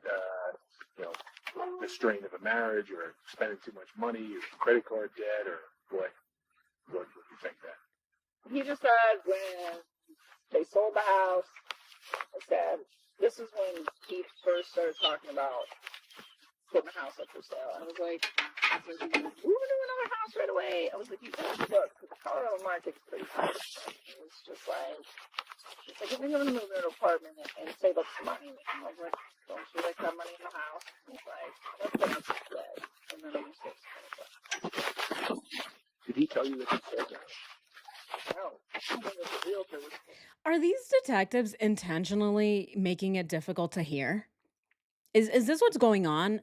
It's to me, it seems like when she's saying something that is super important, that is when the detective decides to shove the audio recorder up his ass. We can't hear anything ever. It's when she's saying the most important of things here. She was asked about the finances, and he says, and she says, "Uh huh, yeah, he talked about it a little, a little, really." Even though they're right here, right? They are right here at the lazy dog. She's yelling at him, "Chris, use your credit card. Use your credit card," right? And she's saying, "Oh, he talked to me about it a little." Even though she knew everything about his finances, everything. "Oh, they're so broke. It's because of this. Oh, how do you afford that? How can you buy that Lexus? How much is the house? What is your 401k like? Do you have a savings? How much money can you afford for this apartment? What's your budget?" All of the questions, right? She's asking him everything, except here she says, "A little bit." He brought it up in passing, right? Offhandedly, her favorite words, offhandedly, and very nonchalantly, he brought it up to me that he deleted his Facebook. Everything with her is nonchalant, isn't it? Over. Or they had a meeting with the realtor, and the house was supposed to go up on Monday. Something to the effect of the house was pretty much supposed to go up for sale. This past Monday. So this, He specifically said the house would go for sale. he said it was supposed to. Or I don't know if it was that it was going up for sale or that he was talking to the realtor, but either way, I don't remember exactly what it was. It was something to the effect of like everything about like. Oh my goodness. Okay. All right. That's it. We are in the middle, okay? So we got through most of it. Look at it. Wow, we did a good job, didn't we? 3 hours, but hey, we got through most of it. It is painful as all damn, but hey, we're getting through it, and she is saying so much. Guys, anytime that we put something else in the calendar is a good day for me, right? Anytime that there's something else that we can look into and that we can investigate, right? That is what I love about these live streams with you all because, again, right, so many of you have different perspectives, sometimes perspectives that I haven't considered myself. And so anytime that we do this, we look at one of these videos, even if we're listening to it the second time. I mean, who gives a shit, right? We're listening to it because we're obsessed and because we're trying to find the truth. So, hey, we added some things to the calendar, so it is a good day. And I'm going to take your guys' advice. I'm going to change the pings to make it a different color so that they can stand out more. So whatever color that is, I think we're going to have to figure it out. Maybe yellow. I'm going to change Jim to a different color and then put them in yellow so that they can pop, Yes, Eric, only 3 hours. Let's do more. Yeah, would you guys like a 4-hour live stream? Yeah, I mean, hey, you guys, I know you guys love these live streams and I do too. So if you guys are down for longer live streams, hey, I'm all for it. I'm all for it. I know that some of you love these long live streams because you can get your whole house cleaned, right? You let me know you're like, hell yeah. 4-hour live stream, here we go. My house is gonna be completely clean, right?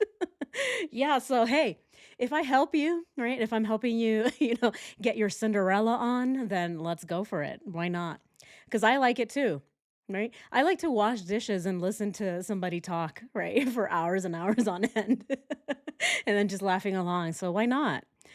Aw, love it, guys. Yeah, of course. Yeah, I'd be so down. Yeah, let's go ahead and do it. Uh, Not today, though, because I didn't have it planned for today. I didn't have a 4-hour live stream. I only planned for 3. So that is why we got to end it now. But hey, I'll look at the calendar and see what we can do. So I know, right? It goes by so fast. We started this at noon. It's already 3 p.m. Keep it rolling.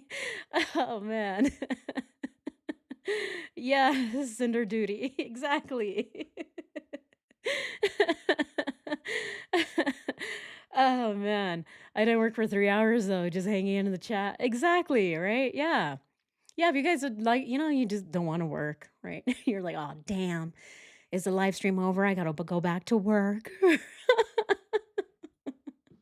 Aw, I love you guys. You guys are so amazing. Um, Thank you guys so much. Yeah, I will definitely I'll look into increasing our live streams, making them a little bit longer if you guys are, cool with it. Yeah, I feel like 3 hours. Yeah, they feel like 20 minutes. It does. It does when we're having fun, doesn't it? Yeah, guys. Yeah, but this is where I'm gonna leave it for today. Tomorrow we'll go ahead and finish it because yeah, we'll definitely finish it tomorrow. Tomorrow will most likely be another 3-hour live stream because of how often we stop and talk about it. That it's definitely gonna be one of our longer live streams. So yeah, thank you guys so much. All right, here, let's go ahead and do right before we end our live here. I just want to check through the fan funding. Oh my God. Tiger, thank you so much. Eric, Isa, thank you so much. And welcome back from your vacation.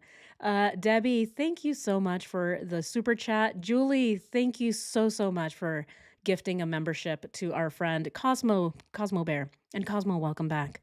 And of course, Eric, again, thank you so, so much for the super chat. And then here, let's go ahead and look at the other ones. Okay, Carolette, thank you. Anders, thank you so much. And Tiger, thank you guys so, so much for the jewels. I love these. These are so cute. Look at this one. It's a little chili. Is there a green chili in here?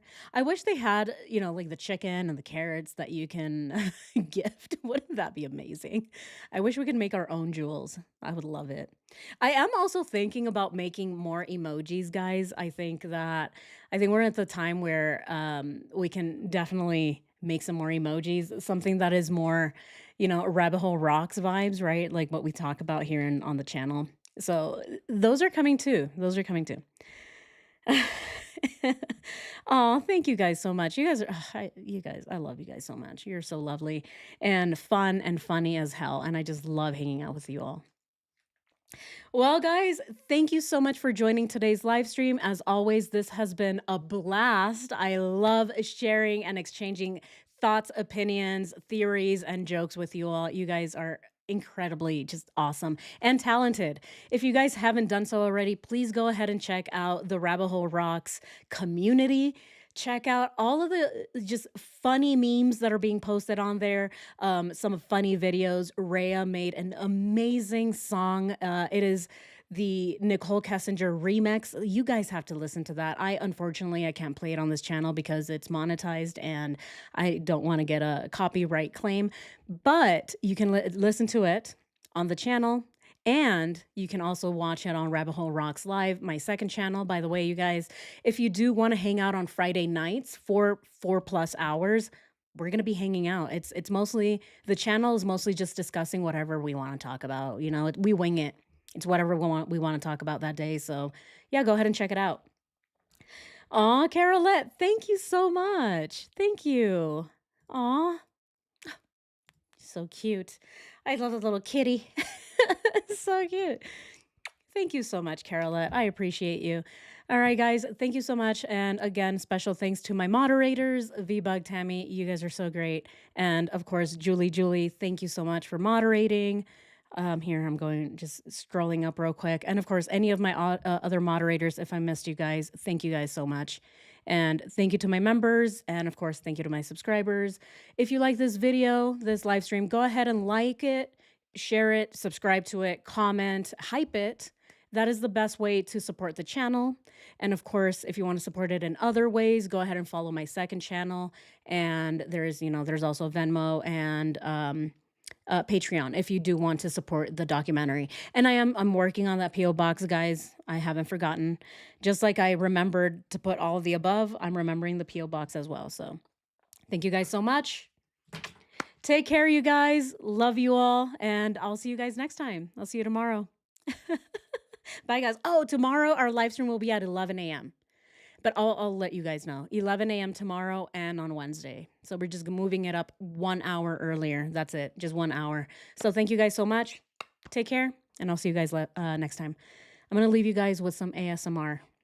I know you guys have requested this so many times. So here we go. Thank you, guys.